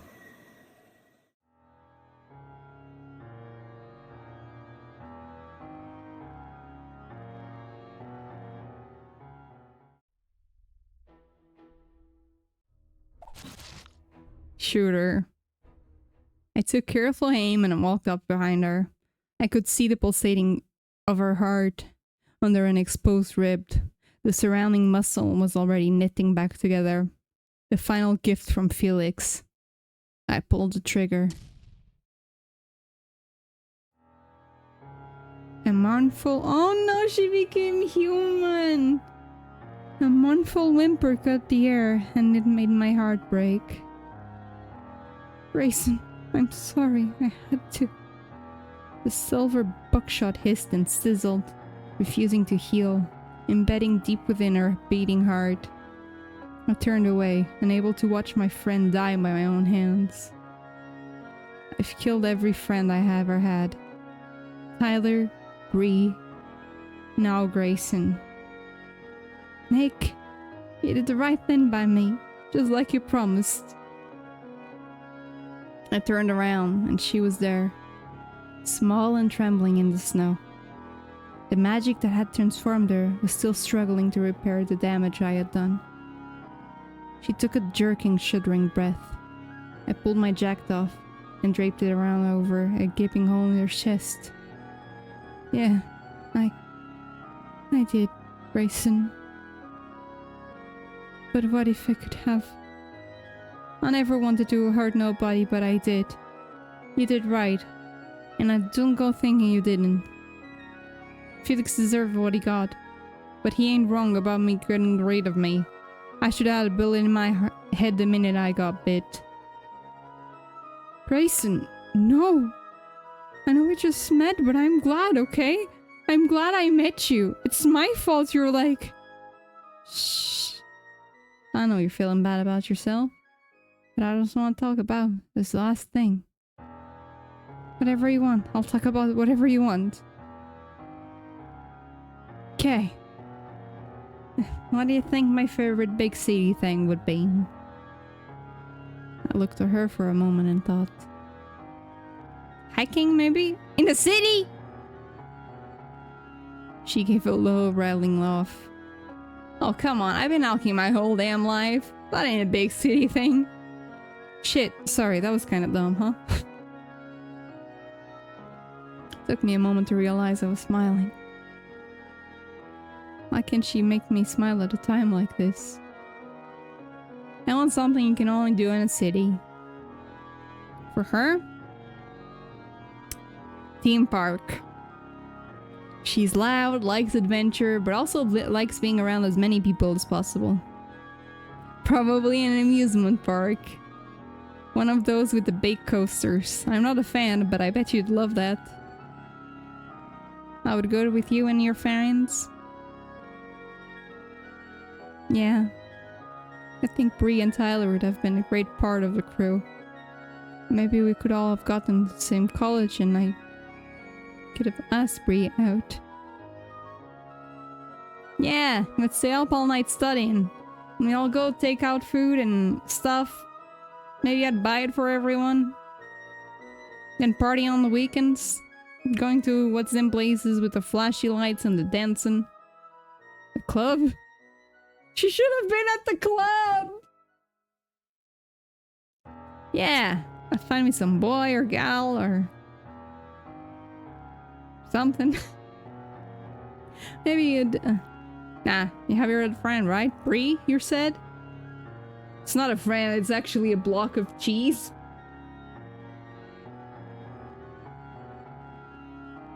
Well, I don't know if that was ever going to work. I never asked. I would have totally gone on a date with you if I was single. I mean, if you wanted to. I'd totally be your wingman if you weren't. I've never been to a club. I bet going with you guys would have been fun. Grayson smiled. Yeah, that sounds nice. Nick, I can't feel nothing no more. I think it's soon. Listen, that stuff, just cause your friends ain't around for it, you still need to do it. You just gotta keep going. Wait, I can't just leave everyone behind. I didn't say nothing like that. I want you thinking of us having the best damn time. I can't. Her lips had gone blue, and she started shaking. Promise. Okay, I promise. I promise. Just why does it always have to be this way? Why can't I be the one to go this time? She didn't answer me. Instead, she laid there, silent and cold, the final magic holding her together dispelled as the loss of her life ebbed away.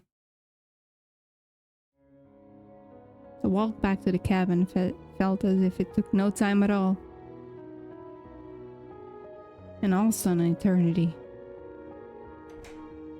Inside, everything was calm. I turned on the lights, packed up all my things, then lit a fire in the fireplace before sitting on a couch. I did it all slowly, trying to avoid the inevitable time where there was nothing else to do. The moment I sat down, their fair faces started to creep into the back of my head. Bree, motionless beneath the car, hand limp and open as I tried to grab her. Tyler, groaning into the night, his face a caricature of what it had been in life. Felix, reaching out toward me, and the wish he had that I could never know. Grayson, bloody and smiling, even as she slipped away. And a promise. A promise that was the last thing she ever heard. I should have saved her. I should have saved all of them.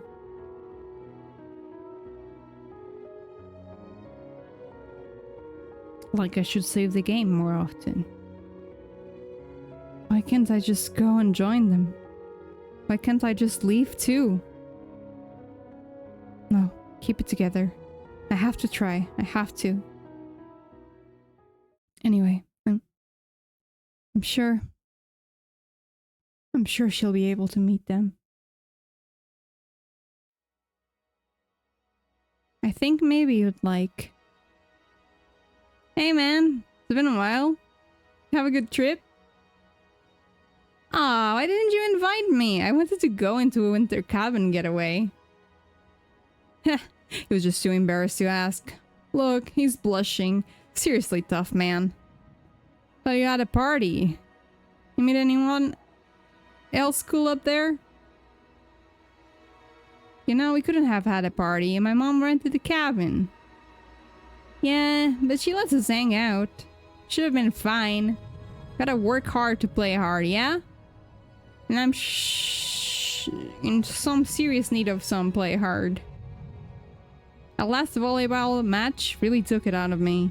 The college team is a lot tougher than high school was. Oh, Bree! It's not saying who we met, but it was a girl.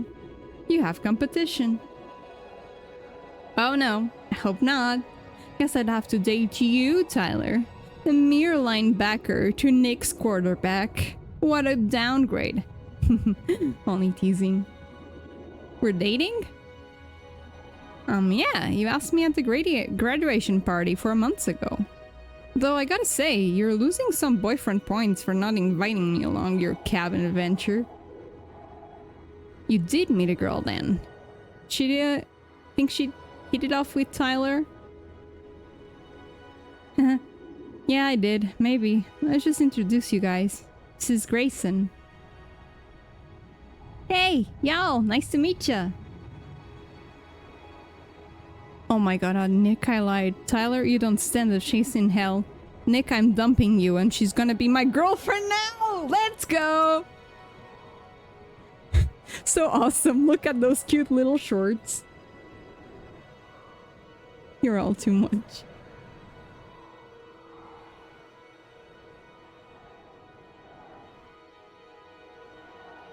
I'm thinking I like all this hanging out talk. Nick was saying something about beach. Or maybe some of them amusement parks. Something about coasters. Oh yeah, an amusement park. We can do that. It's been forever since I've been on any of those big crazy rides. Nick never wants to go. I'll go. Oh wow, he must really like you, Grayson. He hates roller coasters. He probably suggested the beach, right? He always likes going to the beach. Nick is right. The beach is superior in every way to an amusement park. A night on bonfire on a beach. I think that would be ideal. Well, where did this guy come from?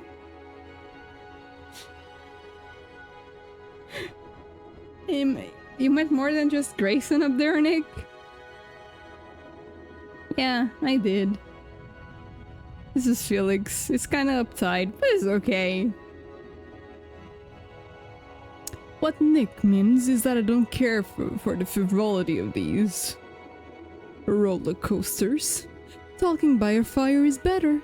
If that makes me uptight, then guilty as charged. Nick, I think you met someone who's more of a stick in the mud than you are. I am not a stick in the mud, thank you. I don't know, Felix. There's more to living than working. Someone has to make sure the cabins are running properly. That's supposed to be my dad's job, you know? Take a break. You own the cabins, Felix? Maybe you can really have a party up there sometime. Very well, I think I can make accommodations. It's not what we're going... But that's not where we're going today. So which is it? The beach or the amusement park?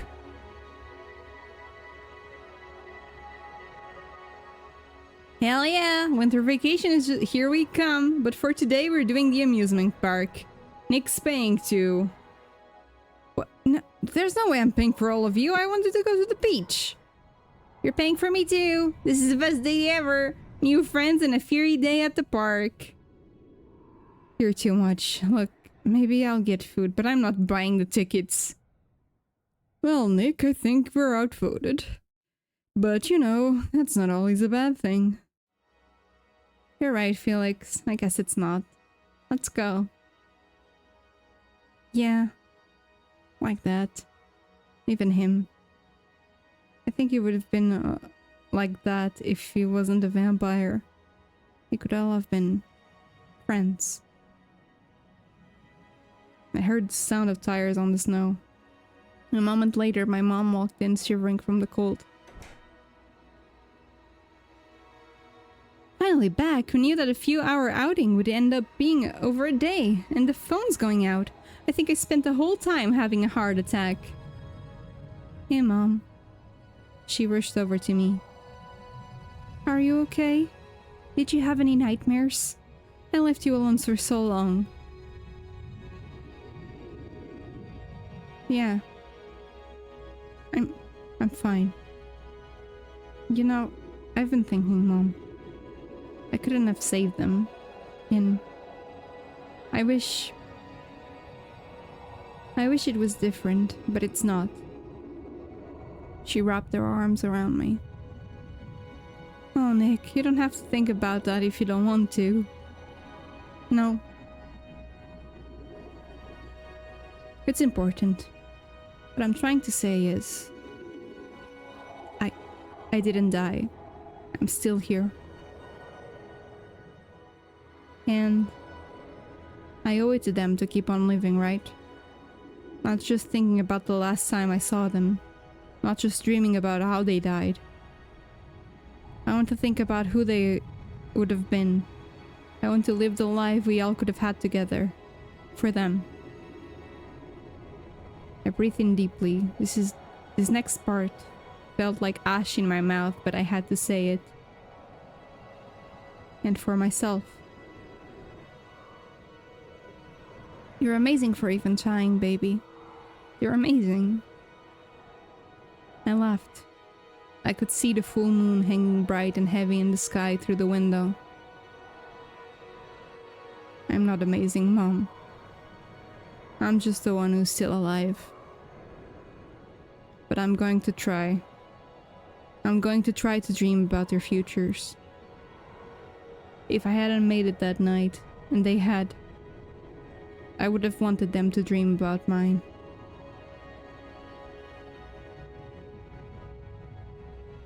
Aww.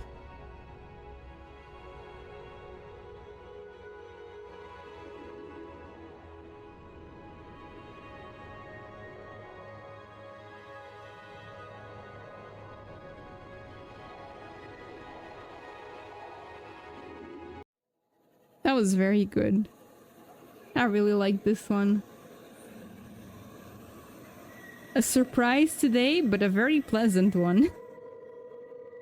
This was very nice. I really liked it. Maybe I should check out the other ones. Maybe it has the chisme on Felix. Or maybe I can let me see if there's... Okay, so yeah, maybe if I side with Felix, I get another ending.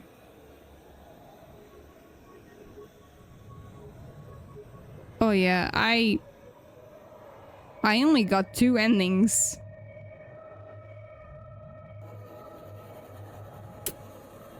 Yeah. Anyway, if you wanna play it, let me get the link again. I believe I even got it for free.